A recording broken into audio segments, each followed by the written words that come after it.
ಅರೆ ಕಡಿಮೆ ಹಾಕು ಆದ್ರೆ ಅಸಲಿ ಹಾಕು. MDH ಕಾಶ್ಮೀರಿ ಕೆಂಪು ಮೆಣಸಿನ ಪೌಡರ್. MDH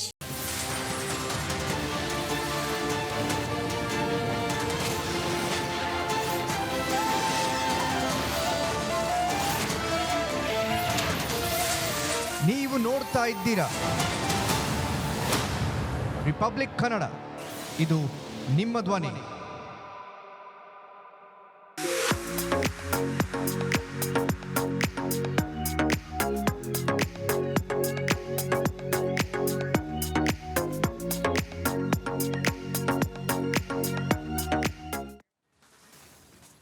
ಯಾವುದೇ ಕಾಂಪ್ರಮೈಸ್ ಇಲ್ಲದೆ ರಿಪಬ್ಲಿಕ್ ಕನ್ನಡ 100% ನ್ಯೂಸ್ ಅನ್ನ ಕೊಡುತ್ತೆ.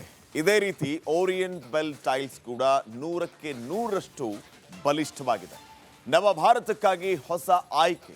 ಈಗ ಹೆಡ್ಲೈನ್ಸ್. ಆನ್ಲೈನ್ ವಹಿವಾಟು ಮಾಡಿದ ಮಾಲೀಕರಿಗೆ ಶಾಕ್. ಲಕ್ಷ ಟ್ಯಾಕ್ಸ್ ಕಟ್ಟುವಂತೆ ಐಟಿ ಇಲಾಖೆ ನೋಟಿಸ್. ಬೀದಿ ಬದಿ ವ್ಯಾಪಾರಿಗಳ ಕಣ್ಣೀರು.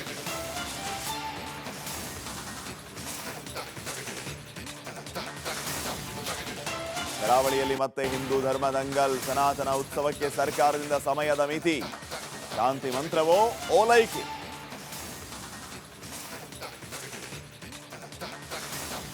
ಕಾಂಗ್ರೆಸ್ನಲ್ಲಿ ಮುಖ್ಯಮಂತ್ರಿ ಗದ್ದುಗೆ ಗುದ್ದಾಟ. ಸಿದ್ದರಾಮಯ್ಯಗೆ ರಾಹುಲ್ ಗಾಂಧಿಯ ಭಯ. ನವೆಂಬರ್ನಲ್ಲಿ ಕೆಲವು ಸಚಿವರಿಗೆ ಕೋಕ್.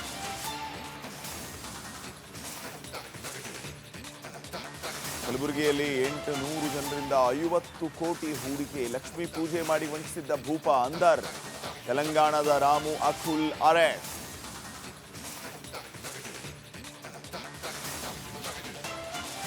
ಚಾಮುಂಡಿ ಬೆಟ್ಟದಲ್ಲಿ ಆಷಾಢ ಶುಕ್ರವಾರ ಸಡಗರ. ನಾಡದೇವಿ ದರ್ಶನಕ್ಕೆ ಭಕ್ತ ಸಾಗರ. ಚಾಮುಂಡೇಶ್ವರಿ ದರ್ಶನಕ್ಕೆ ಯಡಿಯೂರಪ್ಪ ಪರಮೇಶ್ವರ್ ಕಾತರ.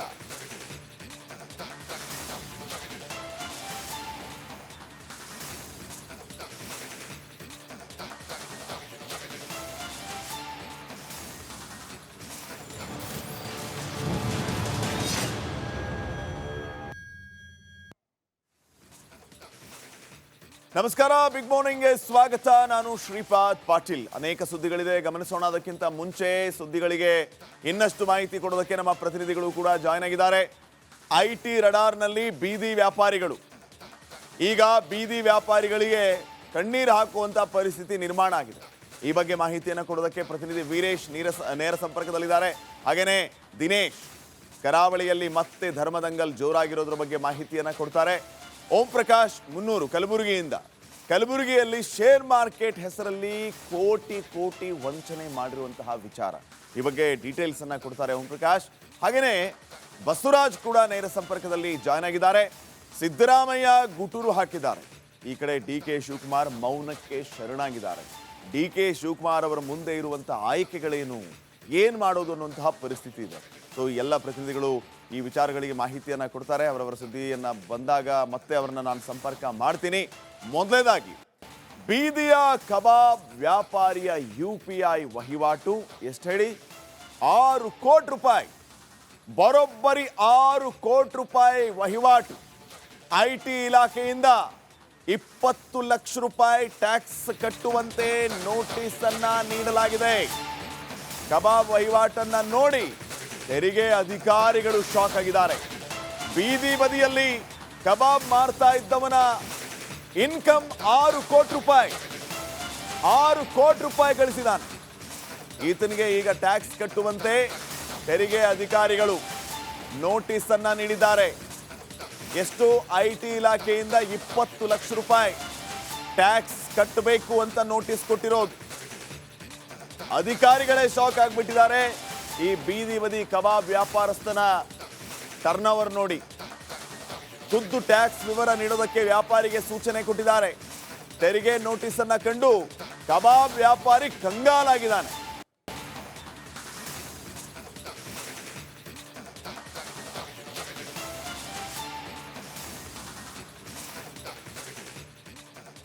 ಬೀದಿ ಬದಿ ಕಬಾಬ್ ಅಂಗಡಿಯನ್ನ ಹಾಕೊಂಡು ಆತ ಗಳಿಸಿದ್ದು ಬರೋಬ್ಬರಿ 6 ಕೋಟಿ ರೂಪಾಯಿ. ಆತನಿಗೆ ಈಗ ತೆರಿಗೆ ಇಲಾಖೆಯಿಂದ ನೋಟಿಸ್ ಬಂದಿದೆ. 20 ಲಕ್ಷ ರೂಪಾಯಿ ತೆರಿಗೆಯನ್ನ ಕಟ್ಟಬೇಕು ಅಂತ ಹೇಳಿ. ನೋಡಿ, ಬೀದಿ ಬದಿ ಕಬಾಬ್ ಅಂಗಡಿ ಹಾಕೊಂಡಿದ್ದವನಿಗೆ 6 ಕೋಟಿ ರೂಪಾಯಿ ಆದಾಯ. ಈ 6 ಕೋಟಿ ರೂಪಾಯಿ ಆದಾಯವನ್ನ ನೋಡಿ ತೆರಿಗೆ ಇಲಾಖೆ ಅಧಿಕಾರಿಗಳೇ ದಂಗಾಗ್ಬಿಟ್ಟಿದ್ದಾರೆ. ಕಬಾಬ್ ಅಂಗಡಿ ಅವನಿಗೆ 6 ಕೋಟಿ ರೂಪಾಯಿ ಇನ್ಕಮ್ ಅಂತ ಹೇಳಿ, ಹಿಂಗಾಗಿ 20 ಲಕ್ಷ ರೂಪಾಯಿನ ತೆರಿಗೆ ಕಟ್ಟಬೇಕು ಅಂತ ಹೇಳಿ ಈತನಿಗೆ ನೋಟಿಸ್ ಕೊಡುವಂತ ಕೆಲಸ ಆಗಿದೆ. ನೋಟಿಸ್ ಅನ್ನ ನೋಡಿ ಈಗ ಕಬಾಬ್ ವ್ಯಾಪಾರಸ್ಥ ಕಂಗಾಲ್. IT ರಡಾರ್ನಲ್ಲಿದ್ದಾರೆ ಈಗ ಬೀದಿ ವ್ಯಾಪಾರಿಗಳು. ಎಚ್ಚರವನ್ನ ವಹಿಸಬೇಕು. 10,000 ಬೀದಿ ವ್ಯಾಪಾರಿಗಳಿಗೆ ಟ್ಯಾಕ್ಸ್ನ ನೋಟಿಸ್. ಎಷ್ಟಡಿ? 10,000 ಬೀದಿ ವ್ಯಾಪಾರಿಗಳಿಗೆ. ಗ್ರಾಹಕರಿಂದ ಆನ್ಲೈನ್ ಹಣ ಸ್ವೀಕರಿಸಿದ್ದೇ ತಪ್ಪಾಯ್ತು. ಹಾಗಿದ್ರೆ ಎಲ್ಲರೂ ಫೋನ್ ಪೇ ಗೂಗಲ್ ಪೇ ಮಾಡಿಬಿಡ್ತಾರೆ. ಒಂದು ಪ್ಲೇಟ್ ಕಬಾಬ್ ತಗೋ, ಫೋನ್ ಪೇ ಮಾಡು, ಹೋಗು. ಅದೇ ಆತನಿಗೆ ಮುಳುವಾಗಿದೆ. ಎಷ್ಟು? 6 ಕೋಟಿ ರೂಪಾಯಿ ಟರ್ನ್ ಓವರ್ ಈತನಿಗೆ, ಬರೋಬ್ಬರಿ 6 ಕೋಟಿ. ಈಗ ಒಬ್ಬೊಬ್ಬರೇ ಬೀದಿ ಬದಿ ವ್ಯಾಪಾರಸ್ಥರ ಮೇಲೆ ತೆರಿಗೆ ಇಲಾಖೆ ಕಣ್ಣಿಟ್ಟಿದೆ. ಬರೋಬ್ಬರಿ 10,000 ಬೀದಿ ವ್ಯಾಪಾರಿಗಳಿಗೆ ಟ್ಯಾಕ್ಸ್ ಕಟ್ಟಿ ಅಂತ ಹೇಳಿ ನೋಟಿಸ್ ಅನ್ನ ಕೊಟ್ಟಿದ್ದಾರೆ. ಕಟ್ಟಬೇಕಾಗಿರುವ ಟ್ಯಾಕ್ಸ್ ಮೊತ್ತ ಕೇಳಿ ವ್ಯಾಪಾರಿ ಬೆಚ್ಚಿ ಬಿದ್ದಿದ್ದಾರೆ. ಒಂದು 4-5 ಸಾವಿರ ರೂಪಾಯಿ ವ್ಯಾಪಾರ ಇದೆ ಸರ್. ನೋಟಿಸ್ ಅಂದರೆ ಈ ಕಬಾಬು, ಫ್ರೈಡ್ ರೈಸ್ ಈ ಥರ ಎಲ್ಲ ಮಾಡ್ತೀವಿ ನಾವು. ವೆಜಿಟೇಬಲ್ಸಲ್ಲಿ ಇದೆಲ್ಲ ತರುವುದು, ಅದು ಇದೆಲ್ಲ ಪ್ರತಿಯೊಂದಕ್ಕೂ ನಮಗೆ ಫೋನ್ ಪೇ ಮಾಡ್ತಾರೆ. ಯಾವುದು ಇದು ಮಾಡೋದಿಲ್ಲ, ಎಲ್ಲರೂ ಫೋನ್ ಪೇ ಮಾಡ್ತಾರೆ. ಫೋನ್ ಪೇ ಮಾಡಿದ್ರೆ ನಮ್ಗೆ ಈಗ ಕಷ್ಟದಲ್ಲಿರ್ತೀವಿ ನಾವು. ಪ್ರತಿ ಇದರಲ್ಲೂ ಫೋನ್ ಪೇ ಮಾಡಿದ್ರೆ ನಾವೇನು ಮಾಡ್ಲಿಕ್ಕಾಗತ್ತೆ? ಒಂದು 7,000 6,000 ಫೋನ್ ಪೇ ಆಗುತ್ತೆ. ಆದ್ದರಿಂದ ನಮ್ಗೆ ಅದರಲ್ಲಿ 23,000 27 ಲಕ್ಷ ಚಿಲ್ಲರೆ ಬಂದಿದೆ. 5 ವರ್ಷಕ್ಕೆ 5 ವರ್ಷಕ್ಕೆ ಕೊಟ್ಟಿದ್ದಾರೆ. ಟೋಟಲ್ 27 ಲಕ್ಷ ಕೊಟ್ಟಿದ್ದಾರೆ. ಇದು ಕಟ್ಟಿ ಅಂತ ನಾವು ಎಲ್ಲಿಂದ ಕೊಡೋದು ಸರ್? ಇದೀಗ ನಮ್ಮ ಹತ್ರ ಈಗ ದಿನ ಬಂದು ದುಡ್ಡು ದಿನ ಚಿಕನಿಗೆ ಕೊಡ್ತೀವಿ, ಇದಕ್ಕೆ ಕೊಡ್ತೀವಿ, 1 ರೂಪಾಯಿ ಉಳಿದಿಲ್ಲ. ಹುಡುಗರು ಸಂಬಳ ಕೊಟ್ಟರು ಅದು ಸಿಗೋದಿಲ್ಲ.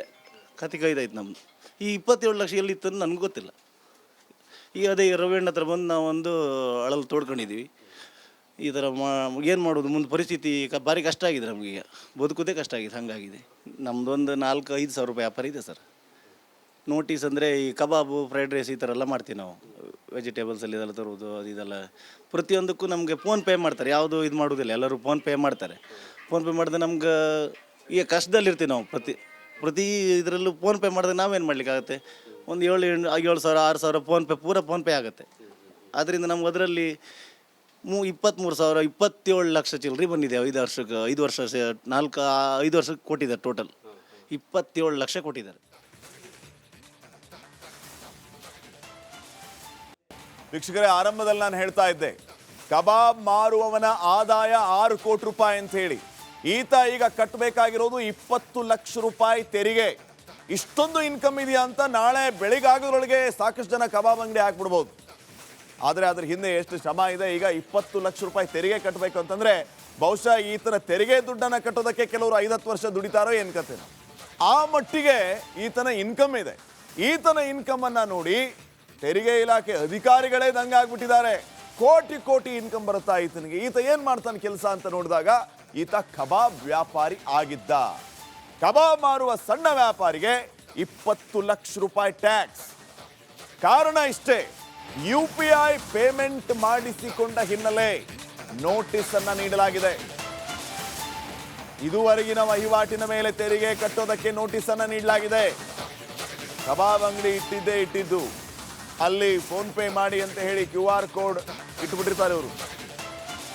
ಆ ಬಂದಂತ ದುಡ್ಡು ಎಲ್ಲ ಡೈರೆಕ್ಟ್ ಆಗಿ ಜಮೆ ಆಗಿ SBIಗೆ ಡೈರೆಕ್ಟ್ ಆಗಿ ಡಿಪಾಸಿಟ್ ಆಗ್ತಾ ಇತ್ತು. ನಿತ್ಯ ಏನಿಲ್ಲ ಅಂತಂದ್ರು 2,000-3 ಸಾವಿರ ರೂಪಾಯಿ ವ್ಯಾಪಾರ ಮಾಡ್ತಾ ಇದ್ದ ಈ ಮಾಲೀಕ. ಹತ್ತತ್ರ 4,000-5 ಸಾವಿರನೂ ಆಗ್ತಿತ್ತಂತ ಒಂದೊಂದ್ಸರಿ. ಸೊ ಆ ವ್ಯಾಪಾರದ ಹಣ ನೇರವಾಗಿ SBI ಅಕೌಂಟ್ಗೆ ಜಮೆ ಆಗ್ತಾ ಇತ್ತು.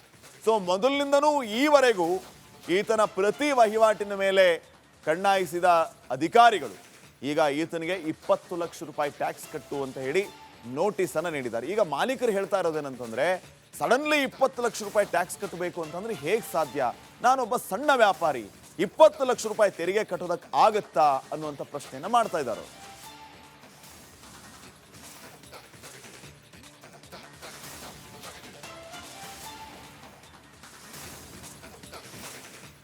ಇದು ಕಬಾಬ್ ವ್ಯಾಪಾರಿಯ ಕತೆ. ಆದ್ರೆ ಕಾಂಡಿಮೆಂಟ್ಸ್ ವ್ಯಾಪಾರಿಗೂ ಕೂಡ ವಾಣಿಜ್ಯ ತೆರಿಗೆ ಇಲಾಖೆ ಶಾಕ್ ಅನ್ನ ಕೊಟ್ಟಿದೆ. ಕಾಂಡಿಮೆಂಟ್ಸ್ ಎಷ್ಟಂತಂದ್ರೆ ಬರೋಬ್ಬರಿ 35 ಲಕ್ಷ ತೆರಿಗೆ.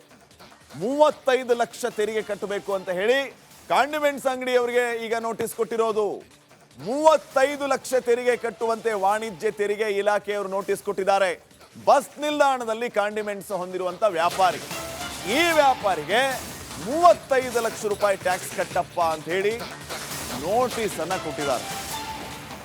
3 ವರ್ಷದ ಬ್ಯಾಂಕ್ ವಹಿವಾಟಿನ ಮೇಲೆ 18% ಟ್ಯಾಕ್ಸ್ ಕಟ್ಟಿ. ನೋಡಿ ವೀಕ್ಷಕರೇ, ಒಂದು ವಿಚಾರ ಇಲ್ಲಿ, 3 ವರ್ಷದ ವಹಿವಾಟು, 3 ವರ್ಷದ ಬ್ಯಾಂಕ್ ವಹಿವಾಟು, ಬ್ಯಾಂಕ್ ಟ್ರಾನ್ಸಾಕ್ಷನ್ ಮೇಲೆ 18% ಟ್ಯಾಕ್ಸ್ ಕಟ್ಟಿ ಅಂತಂದ್ರೆ ಅದು 35 ಲಕ್ಷ ಆಗಿದೆ. ಅದು 35 ಲಕ್ಷ ಆಗಿದೆ ಅಂತಂದ್ರೆ ನೀವು ಲೆಕ್ಕ ಹಾಕಿ ಇವ್ರಿಗೆ 1 ವರ್ಷಕ್ಕೆ ಎಷ್ಟು ವಹಿವಾಟಾಗುತ್ತೆ ಅಂತ ಹೇಳಿ. ಬಸ್ ಸ್ಟಾಪಲ್ಲಿ, ಬಸ್ ಸ್ಟ್ಯಾಂಡಲ್ಲಿ ಒಂದು ಕಾಂಡಿಮೆಂಟ್ಸ್ ಅಂಗಡಿ, ಈಗೇನು ನೋಡ್ತಾ ಇದ್ದೀರಲ್ಲ ಈ ಕಾಂಡಿಮೆಂಟ್ಸ್ ಅಂಗಡಿ, ಈ ಕಾಂಡಿಮೆಂಟ್ಸ್ ಅಂಗಡಿಗೆ 35 ಲಕ್ಷ ರೂಪಾಯಿ ಟ್ಯಾಕ್ಸ್ ಕಟ್ಟಿ ಅಂತ ಹೇಳಿ ವಾಣಿಜ್ಯ ತೆರಿಗೆ ಇಲಾಖೆ ಈಗ ಒಂದು ನೋಟಿಸ್ ಅನ್ನ ಕೊಟ್ಟಿದೆ. ಇದಕ್ಕೆ ಒಂದು ಕಾರಣವೂ ಕೂಡ ಇದೆ. ಏನು ಕಾರಣ ಅಂತಂದ್ರೆ 3 ವರ್ಷದ ಬ್ಯಾಂಕ್ ವಹಿವಾಟಿನ ಮೇಲೆ 18% ಟ್ಯಾಕ್ಸ್ ಕಟ್ಟಬೇಕು ಅಂತಂದ್ರೆ ಅದು 35 ಲಕ್ಷ ಆಗುತ್ತೆ. 3 ವರ್ಷಕ್ಕೆ 35 ಲಕ್ಷ ಅಂತಂದ್ರೆ 1 ವರ್ಷಕ್ಕೆ ಹತ್ತತ್ರ 11,66,000 ಅಥವಾ ಅರೌಂಡ್ 12 ಲಕ್ಷವರೆಗೂ ಇವರ ಇನ್ಕಮ್ ಆಗುತ್ತೆ. ಇದ್ರ ಮೇಲೆ 36 ಲಕ್ಷ 35 ಲಕ್ಷ ಟ್ಯಾಕ್ಸ್ ಕಟ್ಟಿ ಅಂತ ಈಗ ವಾಣಿಜ್ಯ ತೆರಿಗೆ ಇಲಾಖೆ ನೋಟಿಸ್ ಕೊಟ್ಟಿದೆ. ಈಗ ಬೆಂಗಳೂರಲ್ಲಿರುವಂತಹ ಕಾಂಡಿಮೆಂಟ್ಸ್ ಆಗಿರ್ಬೋದು, ಸಣ್ಣ ಪುಟ್ಟ ಈ ಬೀಡಿ ಅಂಗಡಿ ಆಗಿರ್ಬೋದು, ಇವರಿಗೆ ವಾಣಿಜ್ಯ ತೆರಿಗೆ ಇಲಾಖೆ ಒಂದು ಶಾಕನ್ನು ಕೊಟ್ಟಿದೆ. ಅವರು ಕೂಡ ಇನ್ಮೇಲೆ ತೆರಿಗೆಯನ್ನು ಕಟ್ಟಬೇಕು ಅಂದರೆ ಹಿಂದೂ ಕೂಡ ಇತ್ತು, ಆದರೆ ಈಗ ಈ ಸಣ್ಣ ಪುಟ್ಟ, ನಾನೀಗ ಸ್ಯಾಟಲೈಟ್ ಬಸ್ ಸ್ಟಾಪಲ್ಲಿ ಇದ್ದೀನಿ, ಇಲ್ಲಿ 6x6 ಅಲ್ಲಿ ಇರುವಂತಹ ಒಂದು ಕಾಂಡಿಮೆಂಟ್ಸ್ನ ಮಾಲೀಕನಿಗೆ ಈಗ ಏನು ವಾಣಿಜ್ಯ ಇಲಾಖೆ ಅಧಿಕಾರಿಗಳು ಒಂದು ನೋಟಿಸನ್ನು ಕೊಟ್ಟಿದ್ದಾರೆ. ಆ ನೋಟಿಸ್ ಏನಿದೆ ಅಂತೇಳಿ ಸ್ವತಃ ಅವ್ರನ್ನ ಮಾತಾಡ್ಸೋಣ. ಸರ್, ತಮಗೆ ಈಗ ನೋಟಿಸ್ ಏನಂತ ಕೊಟ್ಟಿದ್ದಾರೆ, ಯಾರು ಕೊಟ್ಟಿದ್ದಾರೆ, ಜೊತೆಗೆ ನೋಟಿಸಲ್ಲಿ ಏನಿದೆ? GST ಆಫೀಸಿಂದ ಬಂದು ಟ್ರಾನ್ಸಾಕ್ಷನ್ ಜಾಸ್ತಿ ಆಗಿದೆ ನಿಮ್ಮದು ಅಂತ ಹೇಳ್ಬಿಟ್ಟು ಇದನ್ನು ಕೊಟ್ಟಿದ್ದಾರೆ ಸರ್. ಇಲ್ಲಿ ಕಟ್ಟಿ ಅಂದ್ಬಿಟ್ಟು ಇಮಿಡಿಯೇಟಾಗಿ ಬ್ಯಾಂಕ್ದು ಏನೇನು ತೊಗೊಂಬನ್ನಿ ಅಂತ ಹೇಳ್ಬಿಟ್ಟು ನಿನ್ನೆ ಕೊಟ್ಟೋಗಿದ್ದಾರೆ ಸರ್, ನಿನ್ನೆ ಸಂಜೆ. ಓಕೆ, ಏನು ಎಷ್ಟಂತ ಕಟ್ಟಿ ಅಂತ ಹೇಳಿದ್ದಾರೆ ಸರ್? ಮೋಸ್ಟ್ಲಿ 47 ಲಕ್ಷ ಅಂತ ಕೊಟ್ಟಿದ್ದಾರೆ ಸರ್. ಇದರಲ್ಲಿ 1 ವರ್ಷಕ್ಕೆ 47 ಲಕ್ಷ, 50 ಲಕ್ಷ, 3 ವರ್ಷದ ಕೊಟ್ಟಿದ್ದಾರೆ ಸರ್. ಎಷ್ಟು ಟೋಟಲ್ ಎಲ್ಲ ಸೇರಿಸಿ? ಟೋಟಲ್ ಅಮೌಂಟ್ ಇದರಲ್ಲಿದೆ ಸರ್. ಟೋಟಲ್ 19-20 ಲಕ್ಷ GST ಕಟ್ಟಿ ಅಂತ ಕೊಟ್ಟಿದ್ದಾರೆ ಸರ್. ಹಾಂ ಸರ್. ಅಂದರೆ ಯಾಕೆ ಕಟ್ಟಬೇಕಂತ ನೀವು ಇದನ್ನು? ಸರ್, ಇಲ್ಲಿ ನಮ್ಮದು ವ್ಯಾಪಾರ ಕ್ಯಾಶ್ ಬರೋಲ್ಲ, ಎಲ್ಲ ಆನ್ಲೈನೇ ಸರ್. 5 ರೂಪಾಯಿ ಬೂಮರ್ ತೊಗೊಂಡ್ರು ಆನ್ಲೈನೇ ಮಾಡ್ತಾರೆ. ನಮ್ದು ಬರೋದೆಲ್ಲ ಇದು ಸರ್. ಹಂಗಾಗಿ ನಾವು ಇದರಲ್ಲಿ ತೊಗೊಂಡು ಇದರಲ್ಲಿ ಐಟಮ್ನವ್ರು ಕಳಿಸಿದ್ದೀವಿ ಸರ್. ಇಲ್ಲಿ ಮೊದಲೇ ಬಾಡಿಗೆನೂ ಕಟ್ಟೋಕ್ಕಾಗಲ್ಲ, ಹಂಗಾಗಿ ಇದನ್ನು ಮಾಡಿದ್ದೀವಿ. ಈಗ ನೋಡಿದ್ರೆ ಇಲ್ಲಿ ಕ್ಯಾಶೇ ಯಾವುದು ಬರೋಲ್ಲ ಸರ್, ಎಲ್ಲ ಆನ್ಲೈನ್ ಪೇಮೆಂಟೇ. ಸಣ್ಣ ಪುಟ್ಟದ್ದು ಆನ್ಲೈನ್ ಪೇಮೆಂಟೇ, ದೊಡ್ಡದು ಕ್ಯಾಶೇ ಬರೋಲ್ಲ ಸರ್. 1,000 ರೂಪಾಯಿನೂ ಕ್ಯಾಶ್ ಬರೋಲ್ಲ ಸಂಜೆವರೆಗೂ, ಎಲ್ಲ ಆನ್ಲೈನೇ. ಹಂಗಾಗಿ ಇದನ್ನು ಕೊಟ್ಟಿದ್ದಾರೆ ಸರ್ ಕಟ್ಟಿ ಅಂತ. ಈ ನೋಟಿಸ್ ನೋಡಿದ್ರೆ ತಮಗೆ ಏನು ಅನಿಸ್ತು ಸರ್? ಫಸ್ಟ್ ಆಫ್ ಆಲ್ ಇಲ್ಲಿ ಆಗೋದೇ 5,000 ವ್ಯಾಪಾರ, 19 ಲಕ್ಷ 20 ಲಕ್ಷ ಎಲ್ಲಿ ಕಟ್ಟೋಕ್ಕೆ ಸಾಧ್ಯ ಸರ್? ಹಾಂ ಸರ್, ಅದು ಸಮಸ್ಯೆ ಸರ್. ಎಷ್ಟಿದೆ ನಿಮ್ಗೆ, ಎಷ್ಟು ಅಡಿ ಇರೋದು ನಿಮ್ದು ಈ ಒಂದು ಇದು ಅಂಗಡಿ? 8 ಇರ್ಬೋದು ಸರ್. 8x8. ಹಾಂ ಸರ್. ಬಾಡಿಗೆ ಎಷ್ಟು ಕಟ್ತಾರೆ ಆ್ಯಕ್ಚುಲಿ? ಸರ್, ಬಾಡಿಗೆ ಇದು GST ಸೇರಿ 1 ಲಕ್ಷ ಚಿಲ್ಲರೆ ಬರುತ್ತೆ ಸರ್ ಪ್ರತಿ ತಿಂಗಳು, ಪ್ಲಸ್ 18% GST. ಸೊ ಈಗ ಇದರಲ್ಲಿ ಒಂದು ಉಲ್ಲೇಖ ಇದೆ, ನಿಮ್ಮ ಬ್ಯಾಂಕ್ ಟ್ರಾನ್ಸಾಕ್ಷನ್ ಆಧಾರದ ಮೇಲೆಗೆ ಇವರು ಟ್ಯಾಕ್ಸ್ ಅನ್ನು ಕಟ್ಟಿ ಅಂತ ಹೇಳ್ತಾರೆ. ಸೊ ಈಗ ಬ್ಯಾಂಕ್ ಟ್ರಾನ್ಸಾಕ್ಷನ್ ಮೇಲೆನೇ ಈಗ ವಾಣಿಜ್ಯ ಇಲಾಖೆ ನೋಟಿಸ್ ಕೊಟ್ಟಿದ್ದಾರೆ. ಪಾನ್ ಕಾರ್ಡ್ ನಂಬರ್ ಇಟ್ಕೊಂಡು ನೋಟಿಸ್ ಕೊಟ್ಟೋಗಿದ್ದಾರೆ ಸರ್. ಸೊ ಇದನ್ನು ನೋಡಿದಾಗ ಏನು ಅನಿಸ್ತಿದೆ ಸರ್? ಅದು ಏನು ಮಾಡೋದು ಗೊತ್ತಾಗ್ತಿಲ್ಲ ಸರ್. ಅಂಗಡಿನೂ ಬೇಡ, ಏನು ಬೇಡ, ಬಿಟ್ಬಿಟ್ಟು ಹೋಗೋಣ ಅನ್ಸ್ಬಿಟ್ಟಿದೆ ಸರ್. ಎಲ್ಲಿ ಕಟ್ಟ ಸರ್ ಇಷ್ಟು 19 ಲಕ್ಷ 20 ಲಕ್ಷ ಅಂದರೆ ಸರ್ ಭಾಳ ಕಷ್ಟ ಸರ್. ಮೊದಲೇ ಬಾಡಿಗೆ ಜಾಸ್ತಿ ಸರ್, ಇಷ್ಟು ಕಟ್ಟು ಅಂದರೆ ಭಾಳ ಹಿಂಸೆ ಸರ್. ನೆನ್ನೆ ನೋಟಿಸ್ ಕೊಟ್ಟೋದ್ರು ಸರ್, ಇಲ್ಲಿಗೆ ಬಂದು ಕೊಟ್ಟೋಗೋರು. ನಿಮ್ಮ ಒಬ್ರಿಗೇನಾ ಅಥವಾ ನಿಮ್ಮ ಸ್ನೇಹಿತರು ಬೇರೆ ಯಾರು? ಇಲ್ಲ, ಆಲ್ಮೋಸ್ಟ್ ಎಲ್ಲ ಕಡೆ ಬಂದಿದೆ ಸರ್. ಎಲ್ಲ ಕಡೆ ಎಲ್ರಿಗೂ ಪ್ರತಿಯೊಬ್ಬರಿಗೂ ಬಂದಿದೆ ಅಂತೆ ಸರ್. ನನಗೆ ಬಂದಿದೆ, ಇದು ಸುಮಾರು ಎಲ್ಲ ಕಡೆ ಬಂದಿದೆ ಸರ್.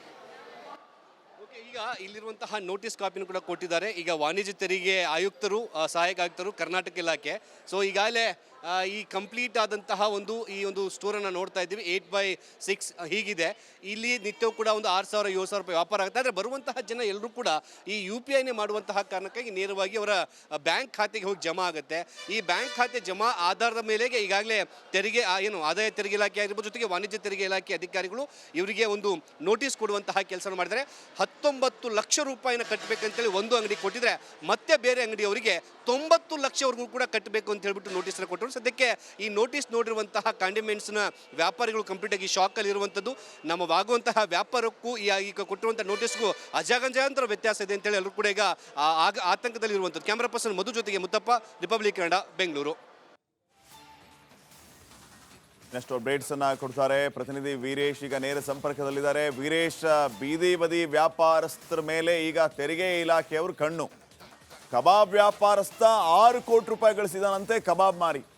ಇನ್ನೊಬ್ಬ ಕಾಂಡಿಮೆಂಟ್ಸ್ ಪೇಪರ್ಮೆಂಟಿ ಲಾಲಿಪಾಪ್ ಮಾರಿನೇ ದಿನಕ್ಕೆ 50,000 ರೂಪಾಯಿ ಗಳಿಸ್ತಾನೆ ಅಂತಂದ್ರೆ ಅವರ ಪರ್ ಆ್ಯನಮ್ ಇನ್ಕಮ್ 18ರಿಂದ 20 ಲಕ್ಷ ವೀರೇಶ್.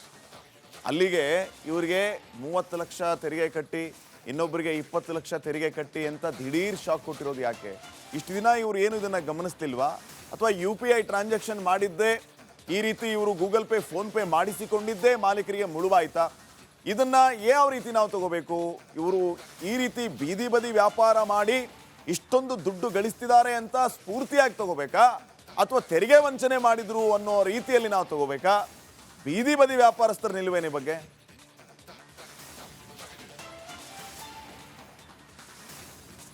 ಶ್ರೀಪಾದ್ ಪಟೇಲ್, IT ಅಧಿಕಾರಿಗಳು, IT ಇಲಾಖೆ ಇದೀಗ ಸಣ್ಣ ವ್ಯಾಪಾರಿಗಳ ಅಕೌಂಟ್ ಮೇಲೆ ಕಣ್ಣಿಟ್ಟಿದೆ. ಅವರ ವಹಿವಾಟುಗಳನ್ನು ಪರಿಶೀಲನೆ ಮುಂದಾಗ್ತಿದೆ. ಯಾಕಂದರೆ ಸಣ್ಣ ವ್ಯಾಪಾರಿಗಳು ದಿನಕ್ಕೆ 5ರಿಂದ 10 ಸಾವಿರವನ್ನು ಗಳಿಸ್ತಿದ್ದಾರೆ ಮತ್ತು ಅವರ ವರ್ಷದ ಆದಾಯ ಕೋಟಿಗಟ್ಟಲೆ ಇದೆ. ಹೀಗಾಗಿ ಆ ಒಂದು ವಹಿವಾಟು, ಆ ಒಂದು ದೃಷ್ಟಿಯಿಂದ IT ಅಧಿಕಾರಿಗಳು ನೋಟಿಸ್ ನೀಡ್ತಿದ್ದಾರೆ. ಅಂದರೆ ನೀವು ಟ್ಯಾಕ್ಸನ್ನು ಕಟ್ಟಿ ಟ್ಯಾಕ್ಸ್ಗೆ ನೀವು ಮೋಸ ಮಾಡ್ತಿದ್ದೀರಿ ಅಂತ ಕಡೆ ಅಂತ IT ಅಧಿಕಾರಿಗಳು ಸ್ಪಷ್ಟನೆ ಪಡಿಸಿದ್ದಾರೆ. ಯಾಕಂದರೆ ಕಬಾಬು ವ್ಯಾಪಾರಿ ಸಹ ವರ್ಷಕ್ಕೆ ಆದಾಯ ಕೋಟಿಗಟ್ಟಲೆ ಇದೆ. ಅವರು ಟ್ಯಾಕ್ಸ್ ಕಟ್ಟಲೇಬೇಕಾಗತ್ತೆ. ಕಾನೂನು ಪ್ರಕಾರ, ಕೇಂದ್ರ ಸರ್ಕಾರ ರೂಲ್ಸ್ ಪ್ರಕಾರ ಟ್ಯಾಕ್ಸ್ ಕಟ್ಟಿದ್ರೆ ಮಾತ್ರ ವ್ಯಾಪಾರ ಮಾಡಬೇಕಾಗತ್ತೆ. ಹೀಗಾಗಿ ಇಲ್ಲೊಂದು ಕಡೆ ಟ್ಯಾಕ್ಸ್ ಕಟ್ಟಿಲ್ಲ ಅಂದರೆ ಅವರು ಇದೀಗ IT ಅಧಿಕಾರಿಗಳು ಶಾಕ್ ನೀಡಿದರೆ ಒಬ್ಬ ಕಬಾಬ್ ವ್ಯಾಪಾರಿಗೆ 20 ಲಕ್ಷ, ಮತ್ತೊಂದು ಕಡೆ ಕ್ಯಾಂಡಿಮೆಂಟ್ಸ್ ವ್ಯಾಪಾರಿಗೆ 36 ಲಕ್ಷ. ಹೀಗಾಗಿ ಇಲ್ಲಿ ಒಂದು ಕಡೆ ವ್ಯಾಪಾರಸ್ಥರು ಒಂದು ಕಡೆ ಅಳಲನ್ನು ತೋಡಿಕೊಂಡಿದ್ದಾರೆ. ಯಾಕಂದರೆ ನಾವು ಕಷ್ಟಪಟ್ಟು ದುಡಿತಾ ಇದ್ದೇವೆ, ಆದರೂ ನಮಗೆ ಟ್ಯಾಕ್ಸ್ ಕಟ್ಟು ಅಂತ ಹೇಳ್ತಾರೆ. ನಾವು ಕೆಳ ವರ್ಗದಲ್ಲಿ ದುಡಿತಾ ಇದ್ದೇವೆ, ನಾವು ಸಣ್ಣ ವ್ಯಾಪಾರಿಗಳು ಏನೋ ಅಷ್ಟು ಇಷ್ಟು ಅಂತೇನೋ ನಾವು ಮನೆಯನ್ನು ನಡೆಸಿಕೊಂಡು ಹೋಗ್ತೇವೆ, ದುಡಿತೇವೆ. ಆದ್ರೀಗ IT ಅಧಿಕಾರಿಗಳು 18 ಲಕ್ಷ, ಮತ್ತೊಂದು ಕಡೆ 30 ಲಕ್ಷ 20 ಲಕ್ಷ ಕಟ್ಟಿ ಅಂದರೆ ಎಲ್ಲಿಂದ ತರಬೇಕು ಎಂಬುದು ಒಂದು ಕಡೆ ವ್ಯಾಪಾರಸ್ಥರ ಅಳಲಾಗಿದೆ. ಬಟ್ IT ಅಧಿಕಾರಿಗಳ ಮಾತ್ರ ಎಲ್ಲ ಬ್ಯಾಂಕ್ ಅಕೌಂಟ್ಸನ್ನು ಜಾಲ ಆಡ್ತಿದೆ. ಇವರು ವ್ಯಾಪಾರ ಎಷ್ಟಿದೆ, ಎಷ್ಟು ವ್ಯಾಪಾರ ಮಾಡ್ತಿದ್ರೆ, ದಿನಕ್ಕೆ ಎಷ್ಟು ವ್ಯಾಪಾರ ಮಾಡ್ತಿದ್ರೆ, ವರ್ಷಕ್ಕೆ ಎಷ್ಟು ಆದಾಯ ಇದೆ ಅಂತ ಎಲ್ಲವನ್ನ ಮಾಹಿತಿ ತಗೊಂಡು ಇದೀಗ IT ಅಧಿಕಾರಿಗಳು ನೋಟಿಸ್ ನೀಡಿದ್ದಾರೆ. ನೀವು ಕಟ್ಟಲೇಬೇಕು ಅಂತ ಒಂದು ಕಡೆ ನೋಟಿಸ್ ನೀಡಿದ್ದಾರೆ. ಹೀಗಾಗಿ ವ್ಯಾಪಾರಸ್ಥರು ಒಂದು ಕಡೆ ಸರ್ಕಾರಕ್ಕೆ ಮನವಿ ಮಾಡಿಕೊಡ್ತಿದ್ರೆ ನಮ್ಮ ವ್ಯಾಪಾರದ ಮೇಲೆ ತಣ್ಣೀರು ಹಾಕಬೇಡಿ, ಹೊಟ್ಟೆಯನ್ನು ಹೊಡಿಬೇಡಿ. ಯಾಕಂದರೆ ನಾವು ಸಣ್ಣ ಪುಟ್ಟ ವ್ಯಾಪಾರಿಗಳು 18 ಲಕ್ಷ 20 ಲಕ್ಷ 36 ಲಕ್ಷ ಕಟ್ಟಕ್ಕಾಗಲ್ಲ, ನಮಗೆ ರಿಯಾಯಿತಿ ನೀಡಬೇಕಂದ್ರೆ ನಮ್ಮ ಕಡೆ ವ್ಯಾಪಾರಸ್ಥರು ಮಾತ್ರ ಅಳಲನ್ನು ತೋಡಿಕೊಂಡಿದ್ದಾರೆ. ಬಟ್ IT ಅಧಿಕಾರಿಗಳು ಮಾತ್ರ ಪ್ರತಿಯೊಬ್ಬ ಬೀದಿಯ ವ್ಯಾಪಾರಿಗಳನ್ನು ಅಕೌಂಟನ್ನು ಏನೋ ಜಾಲಾಡ್ತಿದ್ದಾರೆ. ಯಾಕಂದರೆ ಇತ್ತೀಚಿನ ದಿನಗಳಲ್ಲಿ ಕಬಾಬ್ ವ್ಯಾಪಾರದಿಂದ ಹಿಡಿದು ಕಾಂಡಿಮೆಂಟ್ಸ್ ವ್ಯಾಪಾರಿವರೆಗೂ UPI ಹಿಡ್ಕೊಂಡಿರ್ತಾರೆ. ಎಲ್ಲ ಜನ ಬಂದು ತಿಂತಾರೆ, UPI ಮುಖಾಂತರ ಹಣವನ್ನು ಹಾಕ್ತಾರೆ. ಹೀಗಾಗಿ ಅಕೌಂಟ್ಸಲ್ಲಿ ಪ್ರತಿಯೊಂದು ಮಾಹಿತಿಯನ್ನು IT ಅಧಿಕಾರಿಗಳು ಪರಿಶೀಲನೆ ಮಾಡ್ತಿದ್ದಾರೆ. ಹೀಗಾಗಿ ಎಲ್ಲೇ ಒಂದು ಕಡೆ ಈಗ ಅದಲ್ಲದೆ ಈಗ ವ್ಯಾಪಾರಸ್ಥರು ಸಹ ಇದೀಗ ಇನ್ನು ಮುಂದೆ UPIನ ತೆಗಿಬೋದು, ಓನ್ಲಿ ಕ್ಯಾಶ್ ಸಹ ಮಾಡ್ಬೋದು. ಯಾಕಂದರೆ ಈ ಥರ ಘಟನೆ ಆದರೆ ಮತ್ತೆ ಕಷ್ಟ ಆಗ್ಬೋದು ಎಂಬ ದೃಷ್ಟಿಯಿಂದ ಈಗ ವ್ಯಾಪಾರಸ್ಥರು ಸಹ UPIನ ತೆಗೆದು ಈಗ ಓನ್ಲಿ ಕ್ಯಾಶ್ ಸರ್ಕಾರ ಇದರ ಪರಿಗಣಿಸಬೇಕು. ವಹಿವಾಟಿನ ಬಗ್ಗೆ, ನಮ್ಮ ಟ್ಯಾಕ್ಸ್ ಬಗ್ಗೆ ಇದನ್ನ ಹಿಂದಕ್ಕೆ ಪಡೆದುಕೊಳ್ಬೇಕು. ಇಷ್ಟು ಕಟ್ಟಕ್ಕಾಗಲ್ಲ ಅಂತ ಕಡೆ ವ್ಯಾಪಾರಸ್ಥರು ಅಳಲನ್ನು ತೋಡಿಕೊಂಡಿದ್ದಾರೆ. ಬಟ್ IT ಅಧಿಕಾರಿಗಳು ನೀವು ಕಟ್ಟಲೇಬೇಕಂತ ಕಡೆ ನೋಟಿಸ್ ನೀಡಿದ್ದಾರೆ. Shripad Patel. Okay, thank you Veeresh ಮಾಹಿತಿಗಾಗಿ.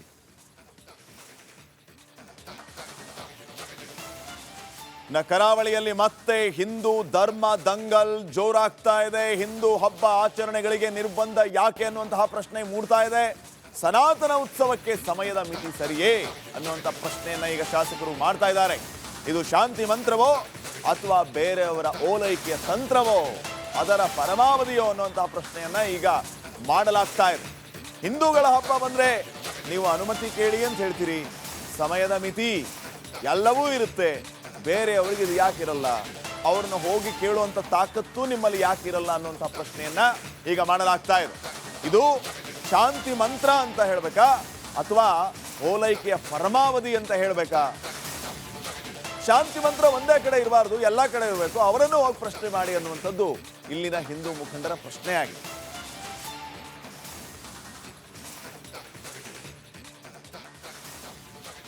ಮುಂಬರುವ ಹಬ್ಬಗಳಿಗೆ ಸರ್ಕಾರ ಟಫ್ ರೂಲ್ಸ್ ಅನ್ನ ಜಾರಿ ಮಾಡಿದೆ. ಕೃಷ್ಣ ಜನ್ಮಾಷ್ಟಮಿ, ಮೊಸರು ಕುಡಿಕೆ ಉತ್ಸವ, ಗಣೇಶೋತ್ಸವಕ್ಕೂ ಕೂಡ ಟೈಟ್ ರೂಲ್ಸ್ ಅನ್ನ ಜಾರಿ ಮಾಡಲಾಗಿದೆ. ಈ ನಿರ್ಧಾರಕ್ಕೆ ಬಿಜೆಪಿ ಸಂಘ ಪರಿವಾರದ ಆಕ್ರೋಶ ಸ್ಫೋಟವಾಗಿದೆ.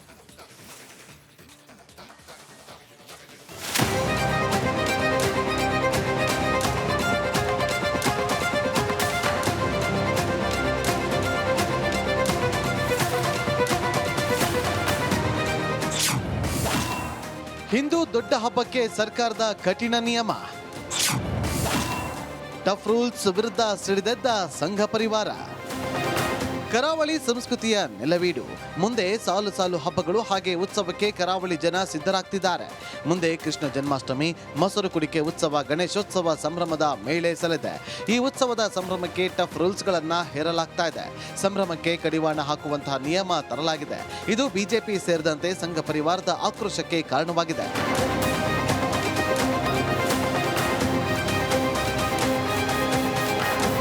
ಹಬ್ಬಗಳ ಆಚರಣೆಯಲ್ಲಿ ರಾತ್ರಿ ವೇಳೆ ಧ್ವನಿವರ್ಧಕ 10 ಗಂಟೆಗೆ ನಿಲ್ಲಿಸಬೇಕು, 11:30ರವರೆಗೆ ಮೆರವಣಿಗೆ ಕೊನೆಗೊಳಿಸಬೇಕು ಸೇರಿದಂತೆ ಮತ್ತಿತರ ಆದೇಶವನ್ನ ಪೊಲೀಸ್ ಇಲಾಖೆ ಹೊರಡಿಸಿದೆ.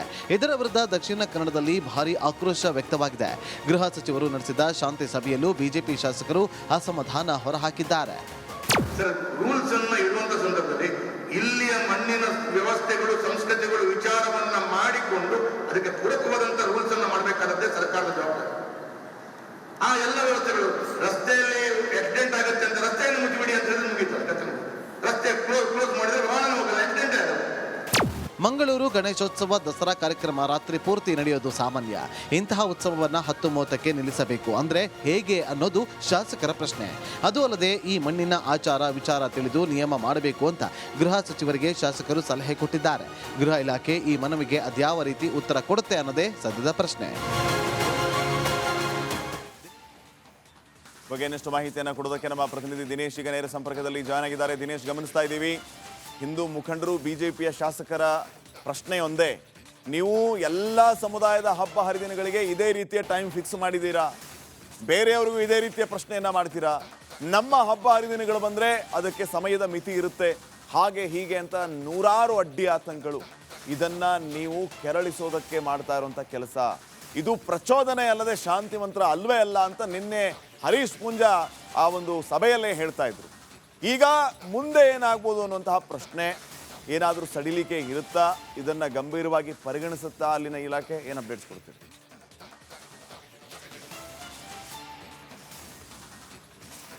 ಹೌದು ಶ್ರೀಪಾದ್ ಪಾಟೀಲ್, ಮುಂಬರುವ ದಿನಗಳಲ್ಲಿ ಹಿಂದೂಗಳ ಬಹಳ ದೊಡ್ಡ ಹಬ್ಬವಾದಂತಹ ಕೃಷ್ಣ ಜನ್ಮಾಷ್ಟಮಿ, ಮೊಸರು ಕುಡಿಕೆ ಉತ್ಸವ, ಜೊತೆಗೆ ಗಣೇಶೋತ್ಸವ, ಶಾರದೋತ್ಸವ, ಇಂತಹ ಹಬ್ಬಗಳು ಸಾಲು ಸಾಲಾಗಿ ಬರುತ್ತೆ. ಆದರೆ ಇವುಗಳಿಗೆ ಈಗಾಗಲೇ ಪೊಲೀಸ್ ಇಲಾಖೆ, ದಕ್ಷಿಣ ಕನ್ನಡ ಪೊಲೀಸ್ ಇಲಾಖೆ ಈಗಾಗಲೇ ಟಫ್ ರೂಲ್ಸ್ ಅನ್ನು ಬಿಡುಗಡೆ ಮಾಡಿರುವಂಥದ್ದು. ಅದರಲ್ಲೂ ಕೂಡ ಪ್ರಮುಖವಾಗಿ ಇರುವಂಥದ್ದು ಏನಂದ್ರೆ 10 ಗಂಟೆಗೆ ಧ್ವನಿವರ್ಧಕವನ್ನು ಬಂದ್ ಮಾಡಬೇಕು, ಜೊತೆಗೆ 11ವರೆಗೆ ಮೆರವಣಿಗೆಯನ್ನು ಕೂಡ ನಿಲ್ಲಿಸಬೇಕು ಅನ್ನುವಂಥ ಒಂದು ಕಠಿಣ ಕಾನೂನು ಇರುವಂಥದ್ದು. ಇದರ ವಿರುದ್ಧ ಬಹಳಷ್ಟು ಆಕ್ರೋಶ ಕೇಳಿ ಬಂದಿರುವಂಥದ್ದು. ಹಿಂದೂ ಸಂಘಟನೆಗಳು ಜೊತೆಗೆ ಬಿಜೆಪಿ ನಾಯಕರು ಕೂಡ ಇದರ ವಿರುದ್ಧ ಆಕ್ರೋಶ ಹೊರ ಹಾಕಿರುವಂಥದ್ದು. ಯಾಕಂದ್ರೆ ಈ ಹಬ್ಬಗಳೇನಿದ್ರೆ ಅದು ಕರಾವಳಿ ಭಾಗದಲ್ಲಿ ಬಹಳ ದೊಡ್ಡ ಮಟ್ಟಿನಲ್ಲಿ ನಡೆಯುತ್ತೆ. ಗಣೇಶೋತ್ಸವ ಆಗಿರ್ಬೋದು, ಶಾರದೋತ್ಸವ ಆಗಿರ್ಬೋದು, ಇದು ಬಹಳ ದೊಡ್ಡ ಮಟ್ಟಿನಲ್ಲಿ ನಡೆದು ರಾತ್ರಿ ಪೂರ್ತಿ ಸಾಂಸ್ಕೃತಿಕ ಕಾರ್ಯಕ್ರಮ ಆಗಿರ್ಬೋದು, ಮೆರವಣಿಗೆ ಆಗಿರ್ಬೋದು, ಈ ರೀತಿಯಾಗಿ ನಡೆಯುತ್ತೆ.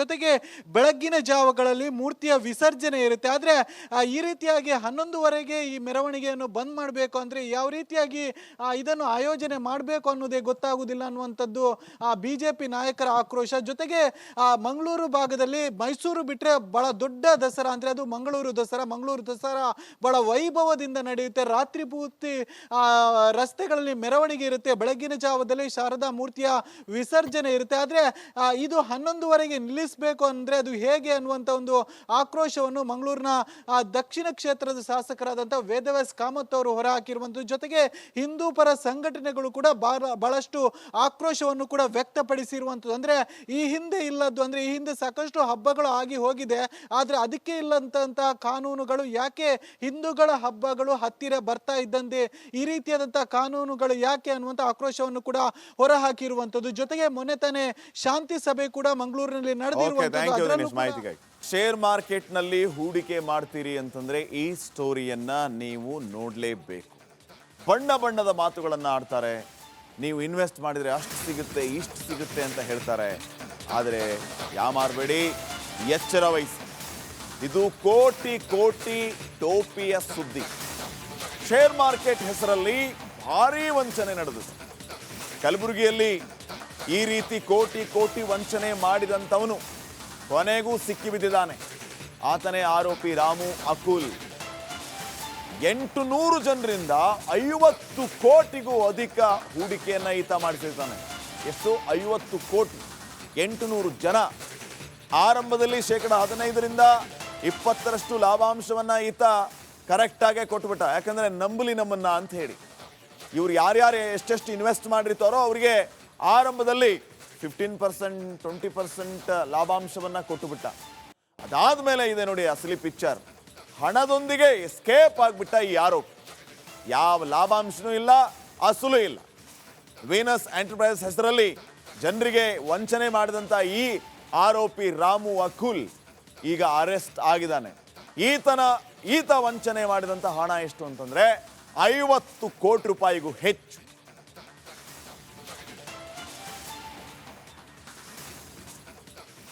ಜನರಿಗೆ ನಂಬಿಕೆ ಬರೋದಕ್ಕೆ ಈತ ಮಾಡ್ತಾ ಇದ್ದದ್ದು ಕೇವಲ ಕೊಡುವ ಲಾಭಾಂಶ ಮಾತ್ರ ಅಲ್ಲ, ನಂಬಿಕೆ ಬರೋದಕ್ಕೆ ಈತ ಲಕ್ಷ್ಮೀ ಪೂಜೆ ಮಾಡ್ತಾ ಇದ್ನಂತೆ.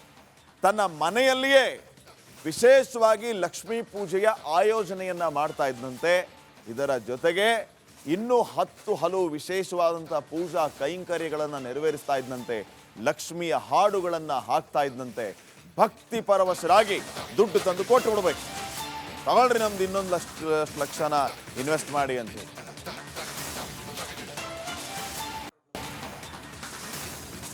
ನಾನ್ನೂರು ಸ್ಟಿಕ್ಕರ್ ಅಂಟಿಸಿ ಪೂಜೆ ಮಾಡ್ತಾ ಇದ್ದ, ಕಪಟ ಪೂಜೆ ಮಾಡಿ ಜನರಿಗೆ ಮಂಕುಬೂದಿಯನ್ನ ಏರಿಸ್ತಾ ಇದ್ದ, ಸೂರ್ಯನಿಗೆ ವಿಸ್ಕಿ ನೈವೇದ್ಯವನ್ನ ಕೂಡ ಈತ ಮಾಡ್ತಾ ಇದ್ನಂತೆ.